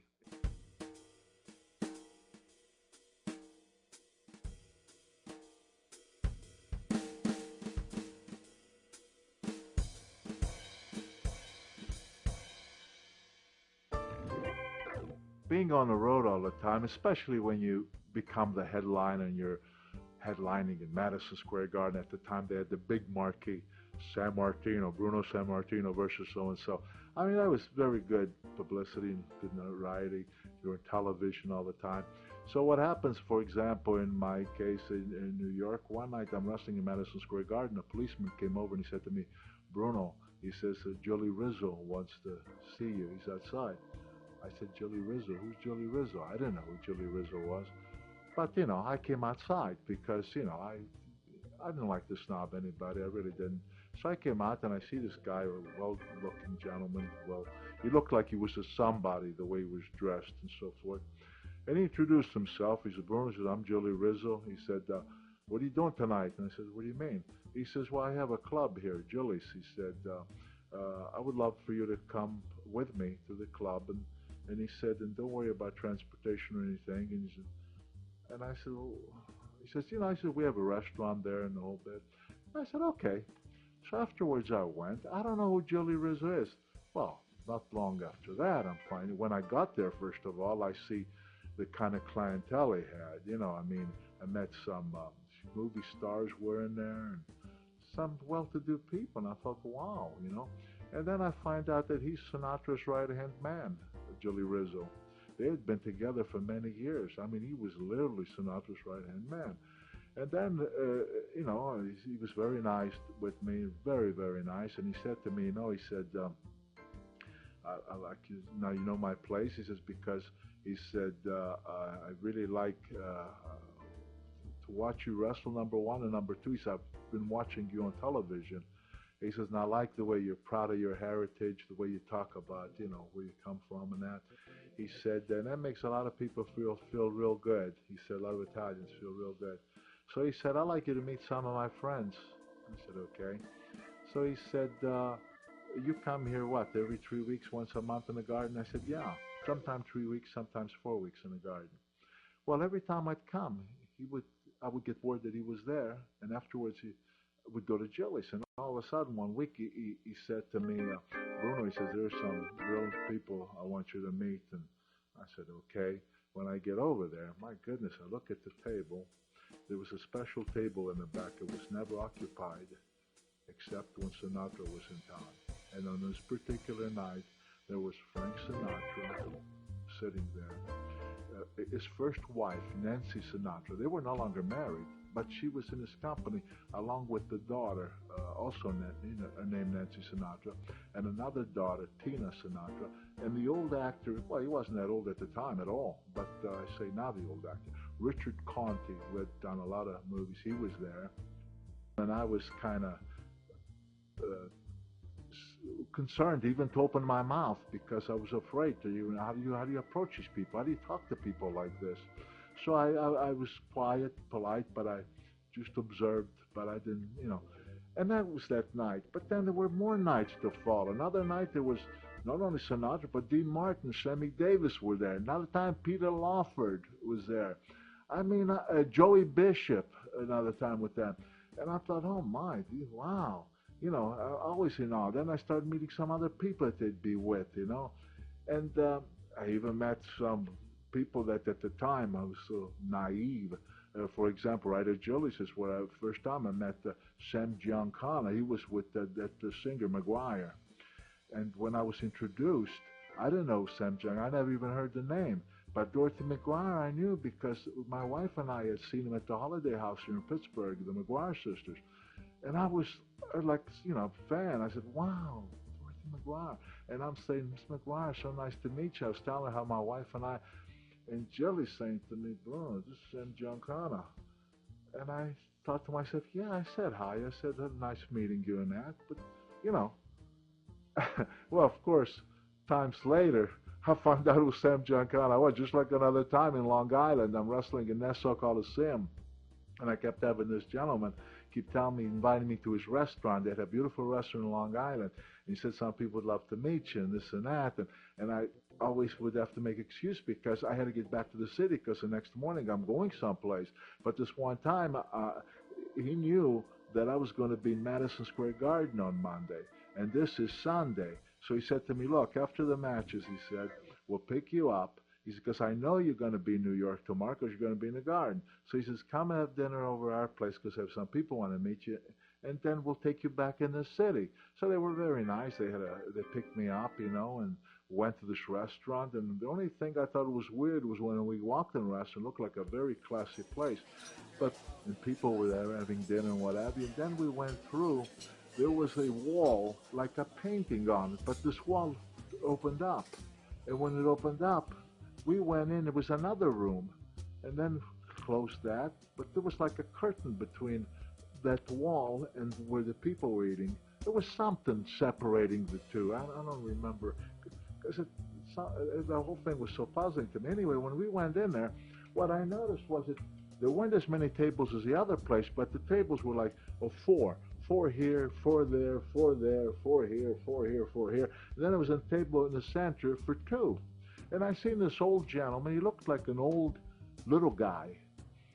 And they sat me there. This Rocco was the guy's name around the restaurant. And they started bringing food, whatever. But meanwhile, this old gentleman is saying to me, he's talked very soft-spoken. And he said to me, he said, I want you to know, son, he said, that we're very proud of you and the way you conduct yourself. He said, I've been watching you on television. He says, and you come across like a very humble, nice fellow. He says, but most of all, he says, you always take about a minute to address your Italian fans around the country. And he says, and I think it's admirable. He says, and I think it makes us all very proud the way you conduct. I don't know who the guy was. I'm saying, well, thank you very much. I said, and I explained to him that my parents had a very tough time, my mom over there, and my dad even here with the coal mines and steel mills. And my father was a proud man. And my father always told me, he said, when I started wrestling and kind of making a name for myself, he said, don't ever change and be too proud of your beginning, your humble beginning, where you came from and so forth. If it meant so much to my dad, by speaking Italian, I knew it would get back to him and everything else, and I thought maybe it would make him feel good. But I didn't realize it would have such a great impact all over the country with the Italians, because the Italians saw me as a champion, and look at him, he's talking about in English where I'm appearing in the Garden or Philadelphia, wherever the place may have been. But then I take a minute to speak to the Italians. And they thought, boy, isn't he a nice guy, nice young man? I didn't realize that it made such an impact. But later on, I did as time went on. Long story short about that, though, as time went on, time later, who do I find out this nice gentleman was, though? That was Carlo Gambino, for God's sakes. He was known as the godfather of the godfathers.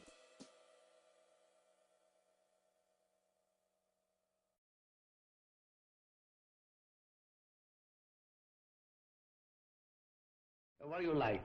I like the wrestle. I like the wrestle, you know. When he got married, he went to the wrestle. And he started, no. Just we like that, no?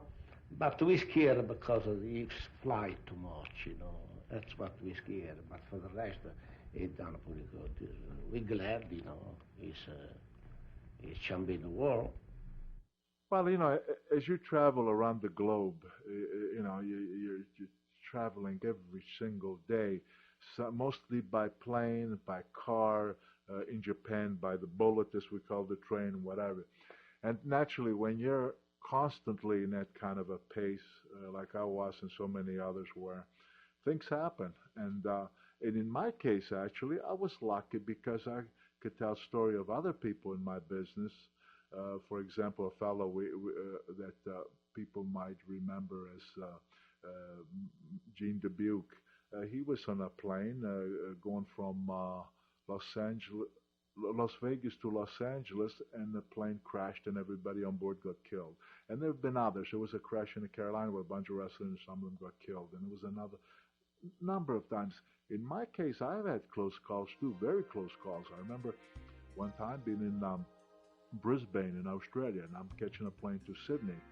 And I had left a wake-up call. Now, I'm a guy, my wife will tell you, I don't need wake-up calls.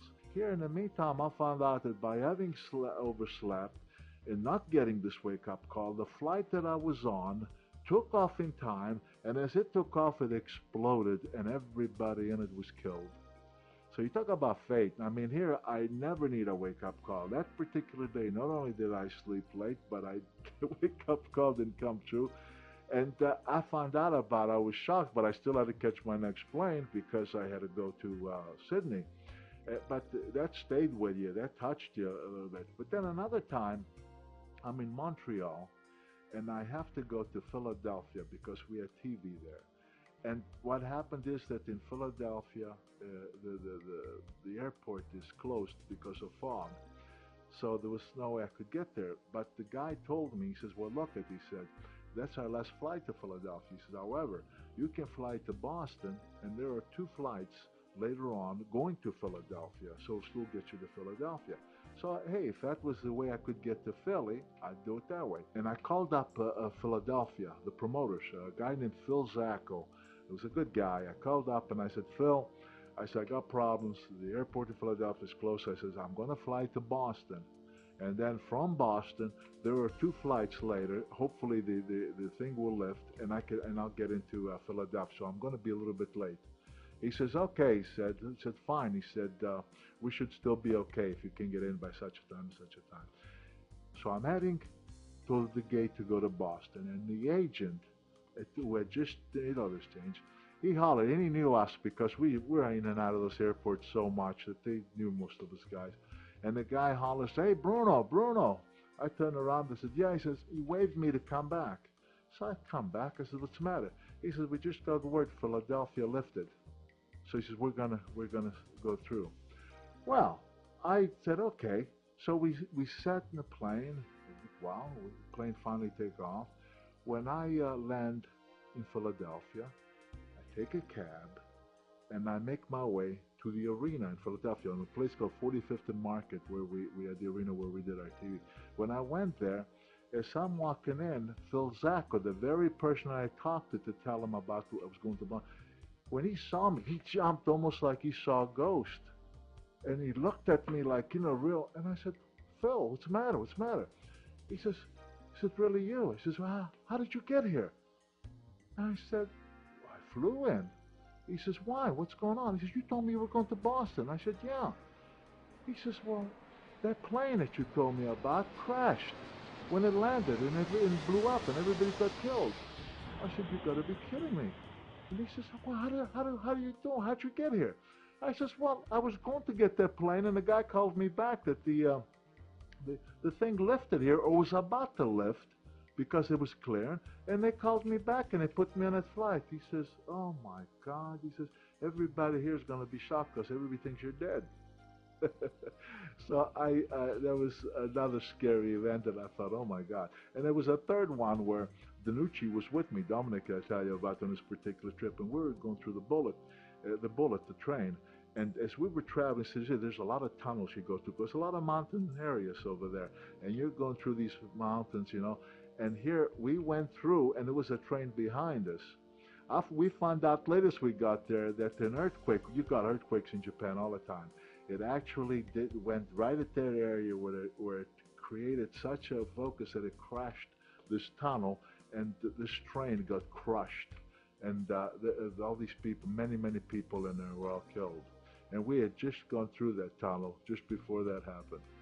So you know, looking back, man, you think, you know, that's fate. Somebody's looking over you. I don't know. But you do have these kind of incidents. I've known of other incidents where I wasn't involved, but I know people that lost their lives. So I was very, you know, what can you say? You're very lucky.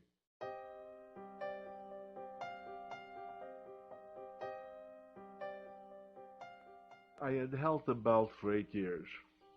And by now, I'll be honest with you, as grateful as I was when I took the belt, because I thought that it wasn't being the champion that so did anything for me.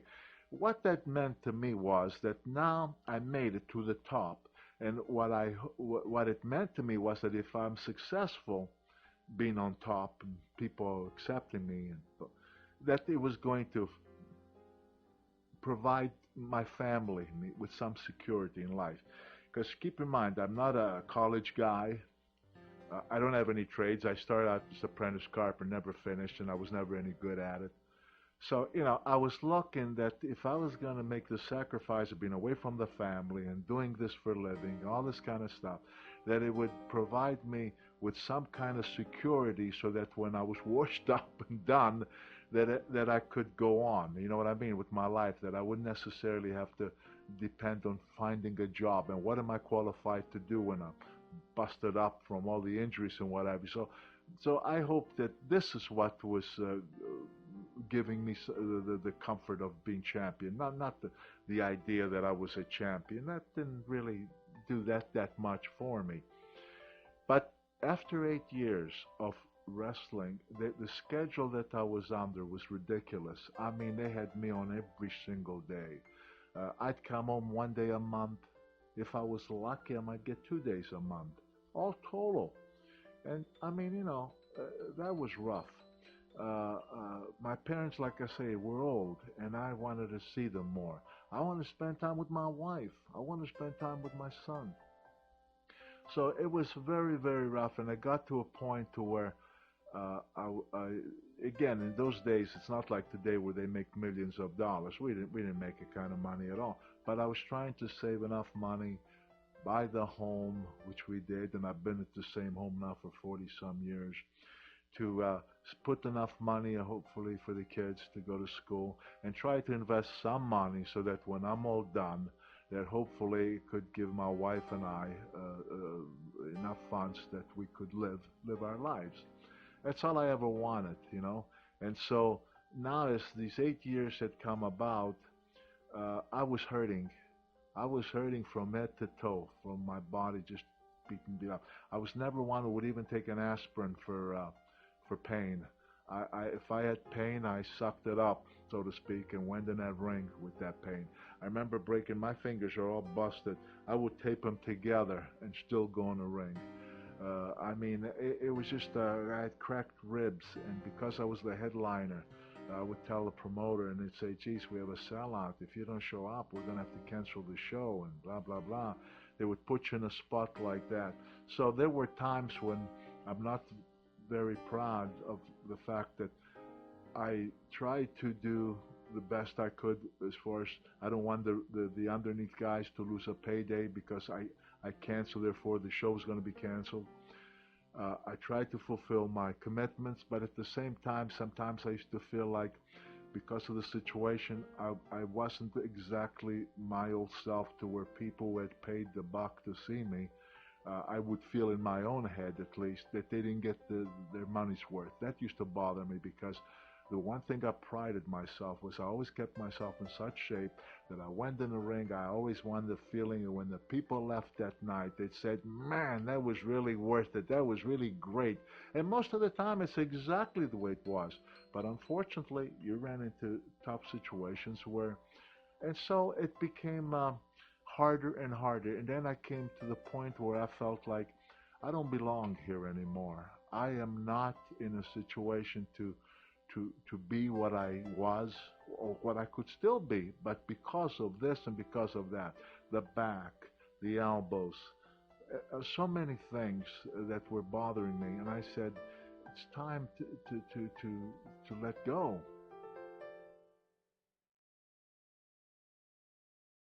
And then I'll tell you why this became really great times for me, because I'm no longer the champion now. I'm home. For the first, I think, month, I did nothing but just try to relax and heal up. And then I started training, because I even laid off the training for a while, just not to take all the stress away from my joints and the different serious injuries that I had. And then I started working out gently, and I started getting more aggressive with my workout. I started feeling good again. Meanwhile, I'm getting offers because I'm an independent contractor and I have no commitment to no one. So St. Louis, a guy named Sammartino would call me, Bruno, I'd love to have you come up. He says, I know you were getting 6%. I'll give you 10% if you come wrestle for me. I thought, wow. So then I'd start taking matches. But here's the way I would do it. I would go to St. Louis and wrestle, and then I wouldn't accept anything for like maybe 10 days. And then maybe Indianapolis, a promoter there, would call me and he'd say to me, I liked you and the Bruiser. Dick the Bruiser was a famous name. He said, you and him be a tag match in Indiana or different places. And I'd say, okay, but I only take 2 matches. And then I'd come home. So now what I'm doing is I'm spending time at home. I'm going for a shot in St. Louis. I'm going for a shot in Chicago or Indianapolis. I'm going for a shot down Houston for a guy named Paul Bosch. I went to Los Angeles or San Francisco for a guy named Roy Shires, and in between I'm taking a week off or whatever. And of course I enjoyed that. I enjoyed being with him, of course, finally being together for a while. We went to see the White House. Well, something happened where we got off the bus, and I was looking for something. Anyway, I wound up lost. And I remember walking up to a hot dog vendor on the side of the street, and I said, you know, I lost my parents, da-da-da. And I told him who my parents were. And he said, oh, Bruno. He said, yeah. Well, so anyway, they found me. And that was scary, though. I felt like I was lost for 2 days in Washington. You know, they would say, hey, Darryl, what'd you do over the weekend? Well, you know, at 14, you really don't do much. But I said, well, I was in Atlantic City at a banquet. What were you doing there? Well, I was meeting, you know, Johnny Unitas and Willie Mays and Bobby Riggs and Mark Spitz, and there was a big banquet. They were honoring, you know, my dad and a bunch of other guys, and everybody thought that was pretty neat thing, you know. So I did too. And now I'm just so enthused again. I'm feeling great, you know. I'm working out like a bull. I'm drained. And then Japan wanted me. I'd go to Japan 2 weeks. I'd make sure that for the next 10 days or 2 weeks, I have taken no other bookings. So I'm happy. I couldn't be happy. And I'm doing well financially. I'm making just about as much as when I was champion. So then I get a phone call from the promoter in New York saying to me, Bruno, we got to have you back. And I said, well, I'll come in for a shot here or there. No, he said, things are kind of going down. He said, I need you back. And I said, no. I said, why, you want me for another title shot at the time? He said, yeah. I said, no. I said, I love the business again. I love being a wrestler again. I said, I got it all my way. I have the, you know, the old saying, you have your cake and eat it too. I'm home with my family. I've spent a good time with the and I'm going here, picking up a good payday, and then I come home, and I'm home. And this was great. I loved it. So I turned them down. I didn't want no part of any championships, any title, or anything like that. Well, they wouldn't let me go. They kept blocking me. So finally, the promoter said to me, "Look, he says 1 year. All I ask is for 1 year." He says, and in that year, he says, you won't wrestle every day like you used to. He says, just the main clubs. He says, just Madison Square Garden, Boston Garden, Baltimore Civic Center, Pittsburgh Civic Arena, Washington Cap Center, Providence, Rhode Island Civic Center. These were all the major arena, Philadelphia. These were all major arena that hold 20,000, 19, 22,000, 23,000 people. You know what I mean? All these big, big arenas. He says, if I can just have you make all those things, he says, that's all I ask for 1 year. And in the meantime, we will get the best of talent, of eliminations, whatever, to come up with another champion. But he says, but that's all we ask. I thought about it, and I thought, well, that doesn't sound bad. 1 year, just this major arena, so it's not like instead of me wrestling maybe every 10 days or 2 weeks, maybe it'll mean wrestling twice a week. Well, it's still going to give me about 5 days a week home with family. So I thought, hey, there's nothing wrong with that. So I finally gave in to them. But one problem I should have been smarter about with these promoters. 1 year went to 2 years. 2 years went to 3 years. 3 years went to 4 years, and I broke my neck.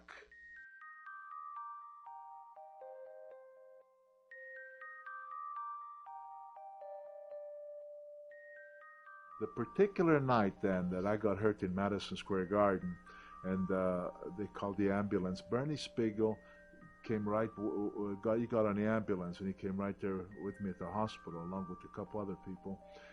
And when they were taking all these tests of me and everything else, and naturally they were going to keep me because they didn't like the idea that I couldn't feel, they were poking me with stuff, and I wasn't feeling anything.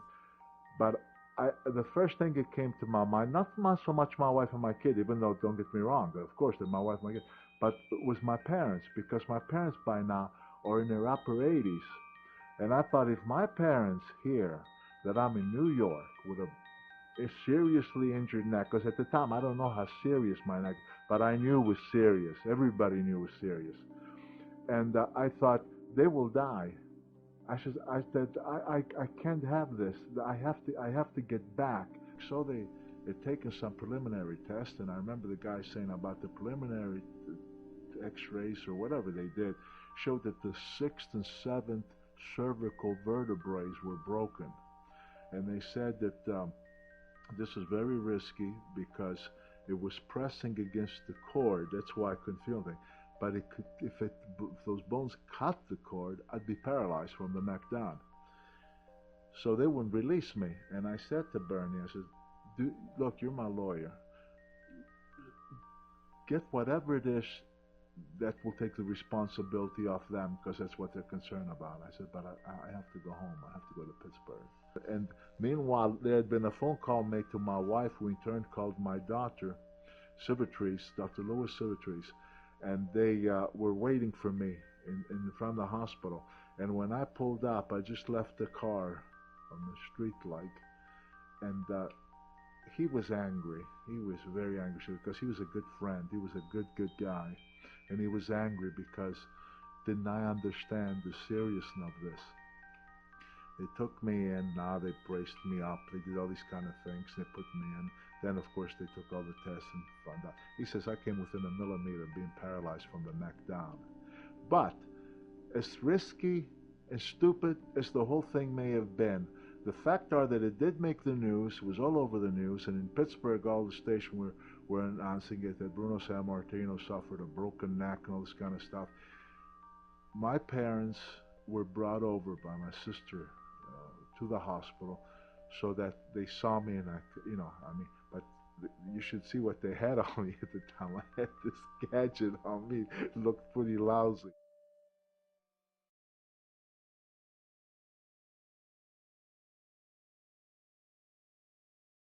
After the broken neck, the title, when I came back, was gone. No more title, lost the title.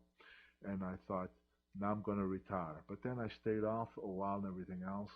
And I wasn't sure if I was in a financial situation, because the kids were all still at home. They were still real young. And I've been, Carol feels that sometimes I'm insecure because of my past. You're always scared to death of going back. It's just like people say to me, why do you still train like that? I know what it's like to be so sickly. I know what it's like to have been so weak. And it was ugly. It was terrible. So you're driven to try to stay healthy. Obviously you can't. I can't be what I was, that age and everything else. But I want to be the best I can be, even now. And same thing financially. I was never greedy. I was never one who wanted to be rich, who wanted to be. But I wanted to have enough that I felt that I didn't have to worry about where my next meal is coming from. When I healed from the broken neck, there was a match that came up between Antonio Inoki, a Japanese wrestler, and Muhammad Ali, a boxer versus wrestler match. Well, they wanted, originally, they were trying to make a match between me and Muhammad Ali, which we believed it would have been a real box office bonanza. But what happened was Ali's camp made the big demands for those days. He wanted a $6 million guarantee. A guy named Bob Arum was going to be the promoter of this. Well, the promoters couldn't come up with that kind of money. They tried to see if the other promoters around the country would invest into this project so that they could raise the money to satisfy Ali's camp, because they thought that everybody would be rewarded because that's how much they believed that this thing could do, box office-wise. But they couldn't come up with the $6 million. A lot of promoters felt that they wasn't going to benefit them, even if the success was going to go to the big promoters in New York, and they figured, like, why should they help out in that? Long story short, it didn't happen, but when the Japanese, who were heavyweights with the television companies and that owned the wrestling rights and all that kind of stuff, when they heard about that, they came back and they said, we'll guarantee you that kind of money with our wrestler. Our top guy was Antonio Inoki. Well, there was one problem with Antonio Inoki. He may have been known in Japan, but he wasn't known anyplace else. So as a result of that, when they made that match, and this is a time after I broke my neck, I'm still in the hospital. And all of a sudden, all the preliminaries are showing that this match has got no interest. It's not selling any tickets. And the promoter in New York had made, well, I don't know if you'd call it a mistake, because he believed at the time was okay. He had made a commitment with Bob Arum on closed circuit throughout the Northeast, and he committed X amount of money for the closed circuit rights. Well, the thing ain't selling. All the money he's got committed to, he stands to lose it. And if he lost that, it would have put his company in jeopardy. I mean, real serious business. So they called me at the hospital, and they said, if we don't make a return match between you and Hansen, the guy who broke my neck, he says, we could go into bankruptcy. I said, you want me to commit to a match? I said, I'm in hearing. He said, look, it's going to be 6 weeks away. I said, 6 weeks away? I said, that's... Well, anyway, Dr. Louis Civitrice heard from a nurse saying that I was getting these calls on a regular basis. So he said, the next time he gets a call me, told the nurse, because the nurse used to hold the phone on my ear.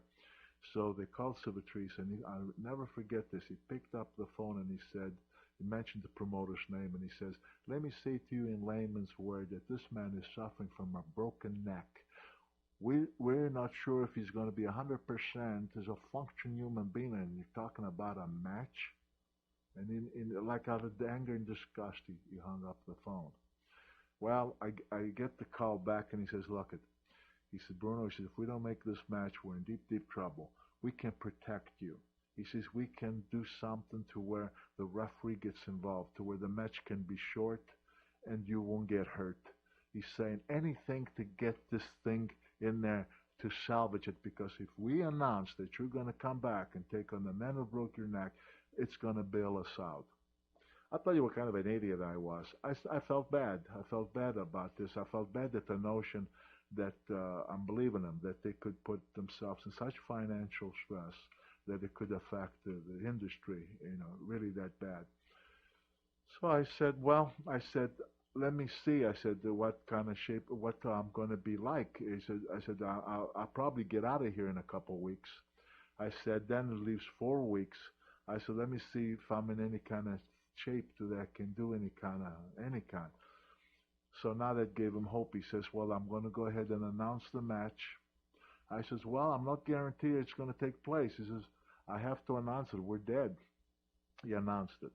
When he announced it, this closed circuit thing, all of a sudden, man, it went on fire. And they really were selling tickets.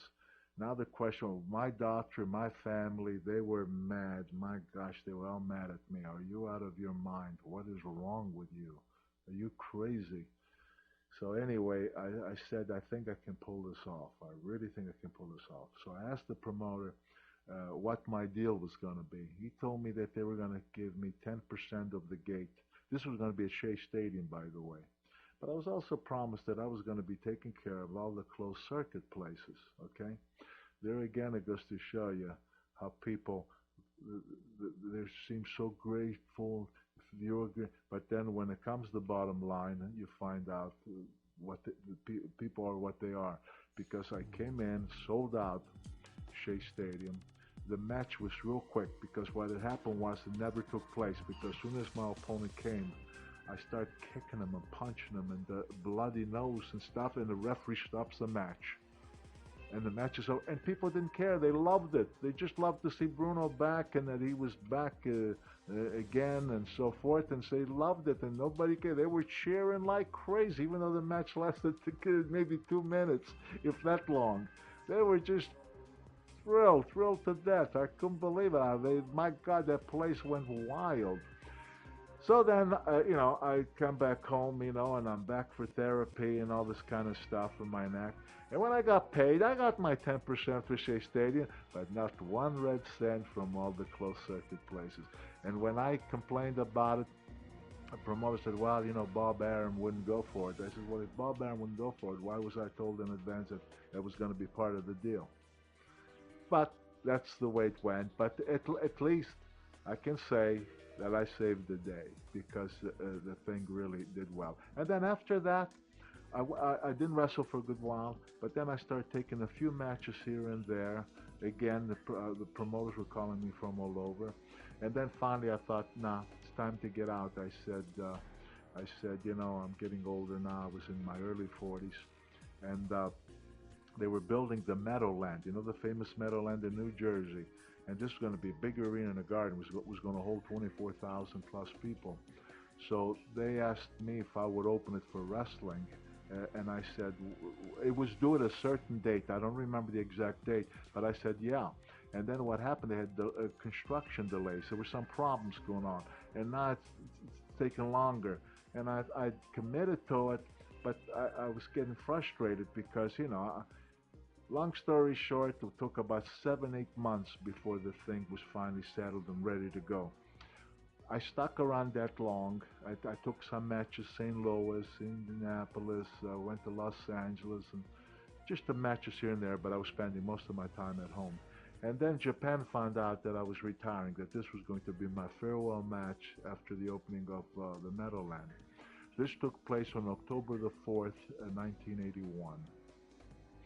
So Japan contacted me and they said to me, you're retiring. They said, we would really appreciate it if you would do a farewell tour of Japan, if you would come for 10 days. So they had Japanese promoters that always treated me so great. They were always so good to me that I just didn't find in my heart to say no to them. So I said, okay. I said, October the 4th, we open up the Meadowland. I'll wrestle there. The next day, if you can get me on a plane, and I'll come to Japan and I'll do my 10-day tour. It's funny because October the 4th, I wrestled in the Meadowland. We sold it out. Next day was October the 5th. I get on a plane to go to Tokyo. I get there October the 6th, which was my birthday. On my birthday, I do, I'm now, let me think, what was I, 45 years old, I think. And I did my tour of Japan. I did my farewell tour of Japan, took the big bird, came home, and I was a retired wrestler.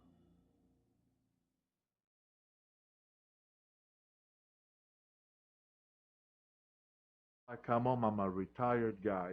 This was in 1981. In 1984, I get a call from a promoter from New York. His father had passed away.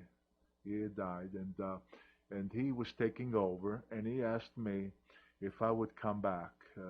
But as a color commentator, he wanted me back. He said, keeping my dad's tradition, you were around so long, this would be great and so forth. And I thought, and then I was also told that it would be a break for your son, because my son, David, had started wrestling. You wouldn't like to be a wrestler? Because when my daddy comes home, he has a hurt back and a sore head and a hurt arm. I'd really like to try to be a professional wrestler because, I'm wrestling in school where I am now, and, I like the game, I like it a lot, and I'd like to try it when I get older. And the insinuation was that if I came back, that he was going to be brought into New York, and it would be a great thing for him. I agreed, so I came back to New York in September of 1984, and I came back as a color commentator. So I'm doing the commentating and so forth, and my son is there, and he's wrestling. Things start slowing down a little bit because the way they were running their thing, and so I was asked if I would put the tights back on just to do a couple of shows. Well, I thought it was crazy because, first of all, I'm just almost 50 years of age at this time, and I thought, no, I retired. I mean, I've been out of it now for almost 4 years, three and a half years, whatever it was, and I said I'm retired. Somehow, I think they got to David and they told him, it's too bad your dad won't put on the tights because this could be a really big break for you.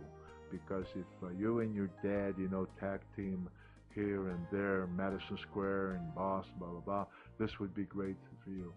So my son comes to me a little bothered by it that I wouldn't, because he said this could be my break. And I tried to explain to him, I said, if they want to give you a break, you have a name already.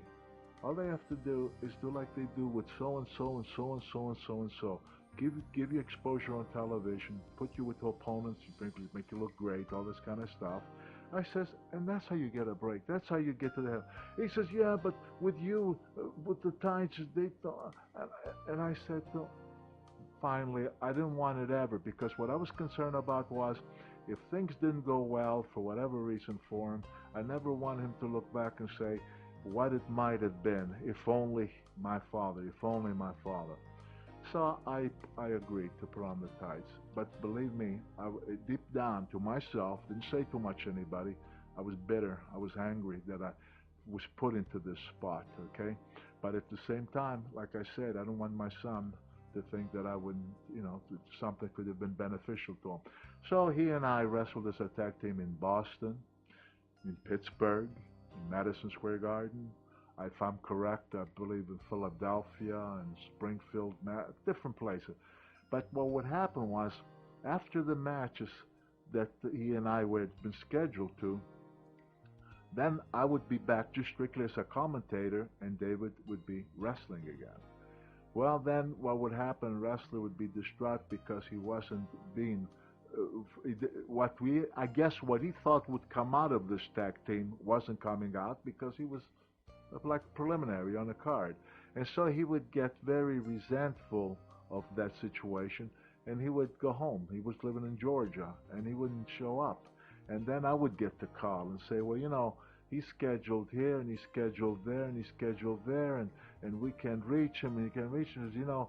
We need you to put on the tights. Well, they had me in a very difficult situation, because if I refused them, I knew that David, when he would get over his being upset or disappointed or whatever was going on through his mind, I knew that he'd want to come back, because there was no place else to go to. It wasn't no longer like in my day where you had all these different promotions around the country. That was just about gone. So I was trying to make him understand that he had to stick it out with him.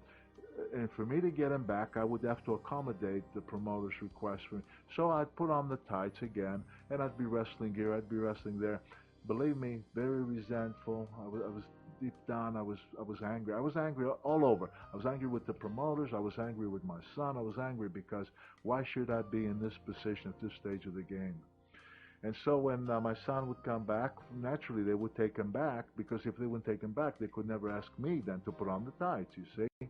And they wanted me to find out because, believe it or not, even at this stage, I was still getting the job done. When they announced me someplace, the people kept coming, even at this stage of my life, which frankly was kind of awesome to me because I couldn't believe it, you know, because I thought, what do they want to see me for anymore? And at this stage of my life, come on, I'm an old guy for this. I don't belong here anymore. But then I would talk to my son, and I would try to explain to him that if this is the career that you choose, you can do that. You have to stick it out and do the best that you can, go on with it. You can't just keep getting upset and leave. Because I said, puts me in a terrible situation, and it just isn't the way to do business. Well, you know, it happened again and again. And finally, I'm seeing this obscene steroids and drugs and crap like that. And I said, nah, I don't care. This isn't for me. I want out. At the same time, somebody in New York had offered me some kind of a job doing some kind of wrestling commentating. Not in wrestling. This was like a radio or something. And not that I was interested in that, but I was interested in one thing: to get away from this.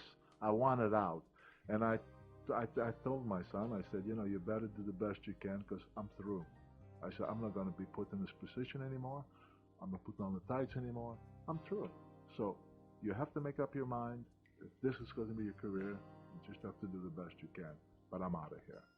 I contacted the promoter. I tried anyway. It was a very hard time. They were avoiding me. But I got a hold of somebody, I think his wife, and I said, I'm leaving such a date. And I just want to give you enough notice so that if you want me to do another appearance or two, whatever, to replace or whatever. I said, but I'm out of here. And I left, you know, and I left. And then I was so bothered because somebody was dying, this kid named McGraw and another guy. And I started to really then took it on my own to feel that something's got to be done about this. So I started speaking out. And then I started getting interviews with newspapers. I was on radio programs. Then on television, I went with the promoter on Larry King's show and the Donahue show. I was interviewed by Geraldo Rivera's show, and I did other TV shows like Hard Copy.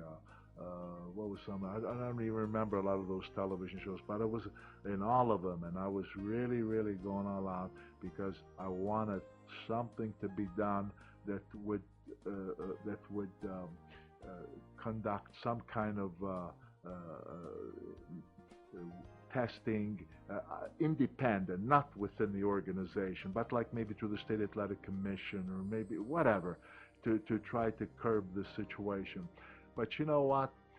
I bet you for over a year I appeared, I don't know how many television shows, how many radio shows, how many newspaper. I felt, I finally reached the point where I thought, there is no place else I can go with this. I have done everything and everything. I was getting no support from nobody. Nobody wanted to back me up on this. Everybody was afraid that if they spoke up, that there were going to be any outs with the wrestling organization, and always fearful because you always might be called for an appearance or this or that, and they weren't going to lose out on a payday or whatever to get on this side or this side. And of course, I became the pariah as far as a lot of the wrestlers and wrestling promoters, because the wrestlers who were the users of these drugs, they resented me for speaking out so much, and the promoters, of course, they didn't like me for the havoc, I guess, it was causing them to a certain degree. But you know, after you've gone through and through and through all this again, there finally came a time where I said, well, there's no place else for me to go here. If anybody would hear me, but I was a lonely voice. When you're one lonely voice, sometimes, you know, and that's what happened. And so I finally got out of it. And when I got out of it, I thought it's time for me to put that part of my life behind me and go on with the rest of my life. As Chuck Noll used to say in football, it's time to go on with the rest of your life. And that's what I did. And so I've been content with that. I really have.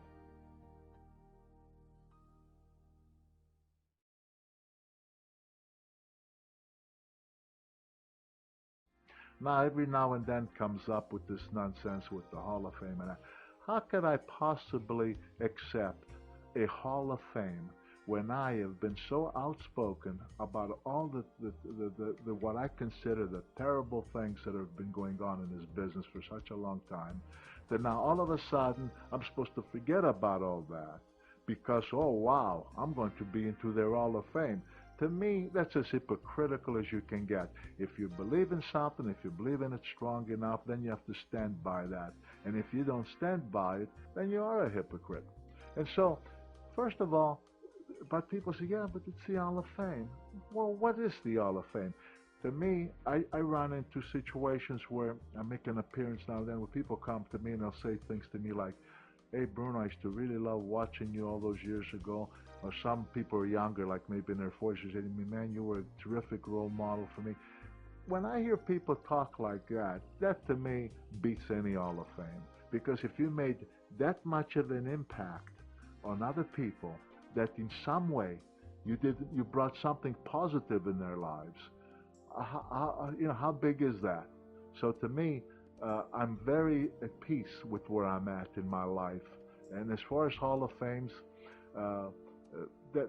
I've been told in Sunshine that I am in some Hall of Fames that I'm proud of. The Dapper's Den in Pittsburgh, one of the greatest organizations, they have inducted me into their Hall of Fame. I'm grateful and proud of that.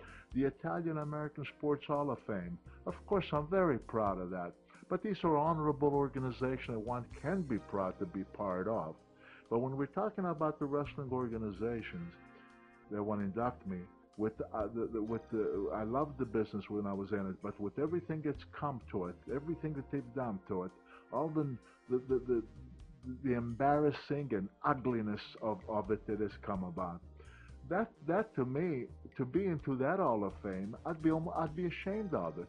I would absolutely be ashamed. So I'm proud of the Hall of Fames that I'm in, and I'm proud not to be part of that Hall of Fame as well.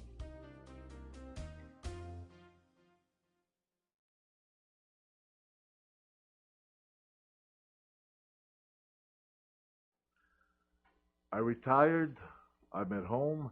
I did all that I could do with with what I didn't care about, what had become to the business. Put all that behind me, and I'm home. And I gotta say this: that some people say that Bruno's a bitter guy. Boy, they don't have a clue what they're talking about, because Bruno's a very happy guy. First of all, I'm sure most married people feel as I do, but I feel like I have the most wonderful wife in the world. I kid her. I say, look at us. We're like young again. We're dating again. We go out to dinner once in a while. It's wonderful. I love that. And my wife and I are always together. We go every place together, except when she goes food shopping. I carry the bags. I don't like to do that. But we're always together. We're always together. We're best of buddies. We're the closest. She's my closest friend. She's my best buddy. So life today, for me, it's a good life because it's a wonderful wife and wonderful relationship. My sons are just great, and my wife and I go back to the old country now and then. And for example, a few years ago when they had the Bruno Day, my God, I never expected anything like that. They had the band and this marching in this little town where I came from, and they have this monument to honor me with. This is awesome because believe me in my life, I never expected anything. I mean, and then to have this town to do this for, and they built a beautiful sports facility, and there's my name on it. And my mom and dad, when my father, built that house, him and my mom literally did the work. They had the stonemason, but they're the ones carried the stones, mixed the mud, because, they couldn't pay, and they had the house built themselves. And they have a slab of marble on that house, and it said, Qui nasce Bruno Sammartino, which means this is where Bruno Sammartino was born. They made a landmark thing out of that. Now, I'll tell you why that had more significance to me than anything else. As proud as I am and as grateful as I am to those wonderful people for the monument, the sports facility, but this was the one, and I'll tell you why. Because I remember after we came to America, my poor dad, he didn't have much money or anything, and we were struggling, and he had to sell that house. And so I remember on a Sunday, Mom had made the pasta, we were sitting down dinner, and I noticed that both of them looked very sad. Now, by now, maybe 15 and a half years old. And I didn't understand. I thought, well, why are you sad? You just got news that the house has been bought and you've been trying to sell the house. I didn't understand. I said, what? And my father looked at me and he said to me, he said, you don't know, he says, how much sweat and blood went into that house. He says, your mother and I, he said, we did the work with our hands. The only thing we didn't do was put the stone on top of the stone, because I'm not so, but every stone that's there, we carried, we brought over, we mixed stone lunches. He says, and that house was our home. We built it. He said, and I had to sell it because I needed this money. He said, but they're crushed. And I never forgot that. I never forgot that. And so when they honored me in Italy, and then they did the monument, then the sports facility, and then we come to the house. And when this thing was covered, and they wanted me to unveil it, and I saw that Qui nasce Bruno Sammartino, it all came back to me about my mom and dad. And as I stood back and I got very choked up, very emotional, and all I could think was, I hope that Mom and Pop can see this, because now they'll know that their name, Sammartino, will always be here where they worked so hard to get this thing up. It may be owned by somebody else, may have been owned by other people, but it's their name, so it will always be here.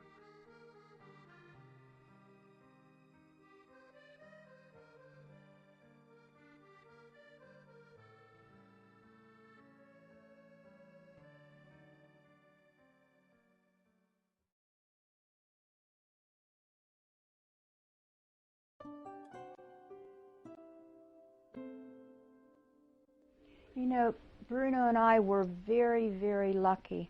We both had wonderful parents, and his parents loved me and my parents loved Bruno. And who wouldn't love his mother? Oh, Bruno's mother and dad, they were wonderful people. And Bruno was of course very, very, very close with his parents, but especially his mother. It's fair to say he was very close with his mother. And her and I, my mother-in-law didn't speak English, just a few, very few little words here and there.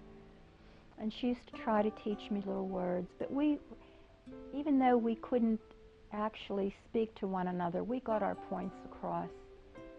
And she was a wonderful woman, very, very humble and very sweet and very down to earth. And she was a loving. She'd see me and put her arms around me, and she was just a lovely, wonderful person. My dad's mom, Mama, as we all called her, just like Danny would say, you know, we would go over there and you had to eat a biscuit and you had to drink a Pepsi as soon as you walked through the door. And Mama was the same way, very, very loving. And a funny story with Mama was, I can't speak Italian. I can understand certain words.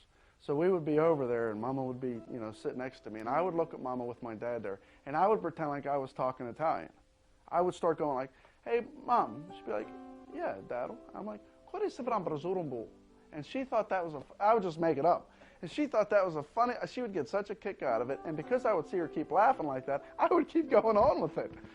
You know, when I would think of my grandmother while she was still living, I saw an older woman.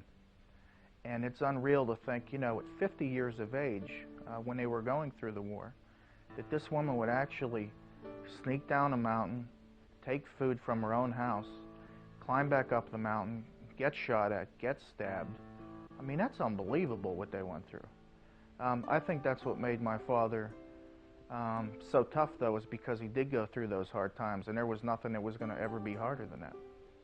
So I think that developed a lot of character in him. They had a very close relationship, extremely close. And they went through hell and back together. They really did. I'll never forget the last day when we buried her. I will never in my life forget that when we were driving when we all got in the limousine, there my dad was, as strong of a man as he is, like a little kid waving back at her, saying goodbye.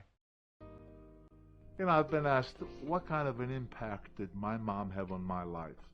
When I think about it, my whole life has been my mom, because of my mom. And what I say by that is because remembering my youth, remembering as a little boy, and remember the sacrifice my mom made, remember what hell she went through, remembering everything about it, that it gave me, I think, the desire, the will to move forward.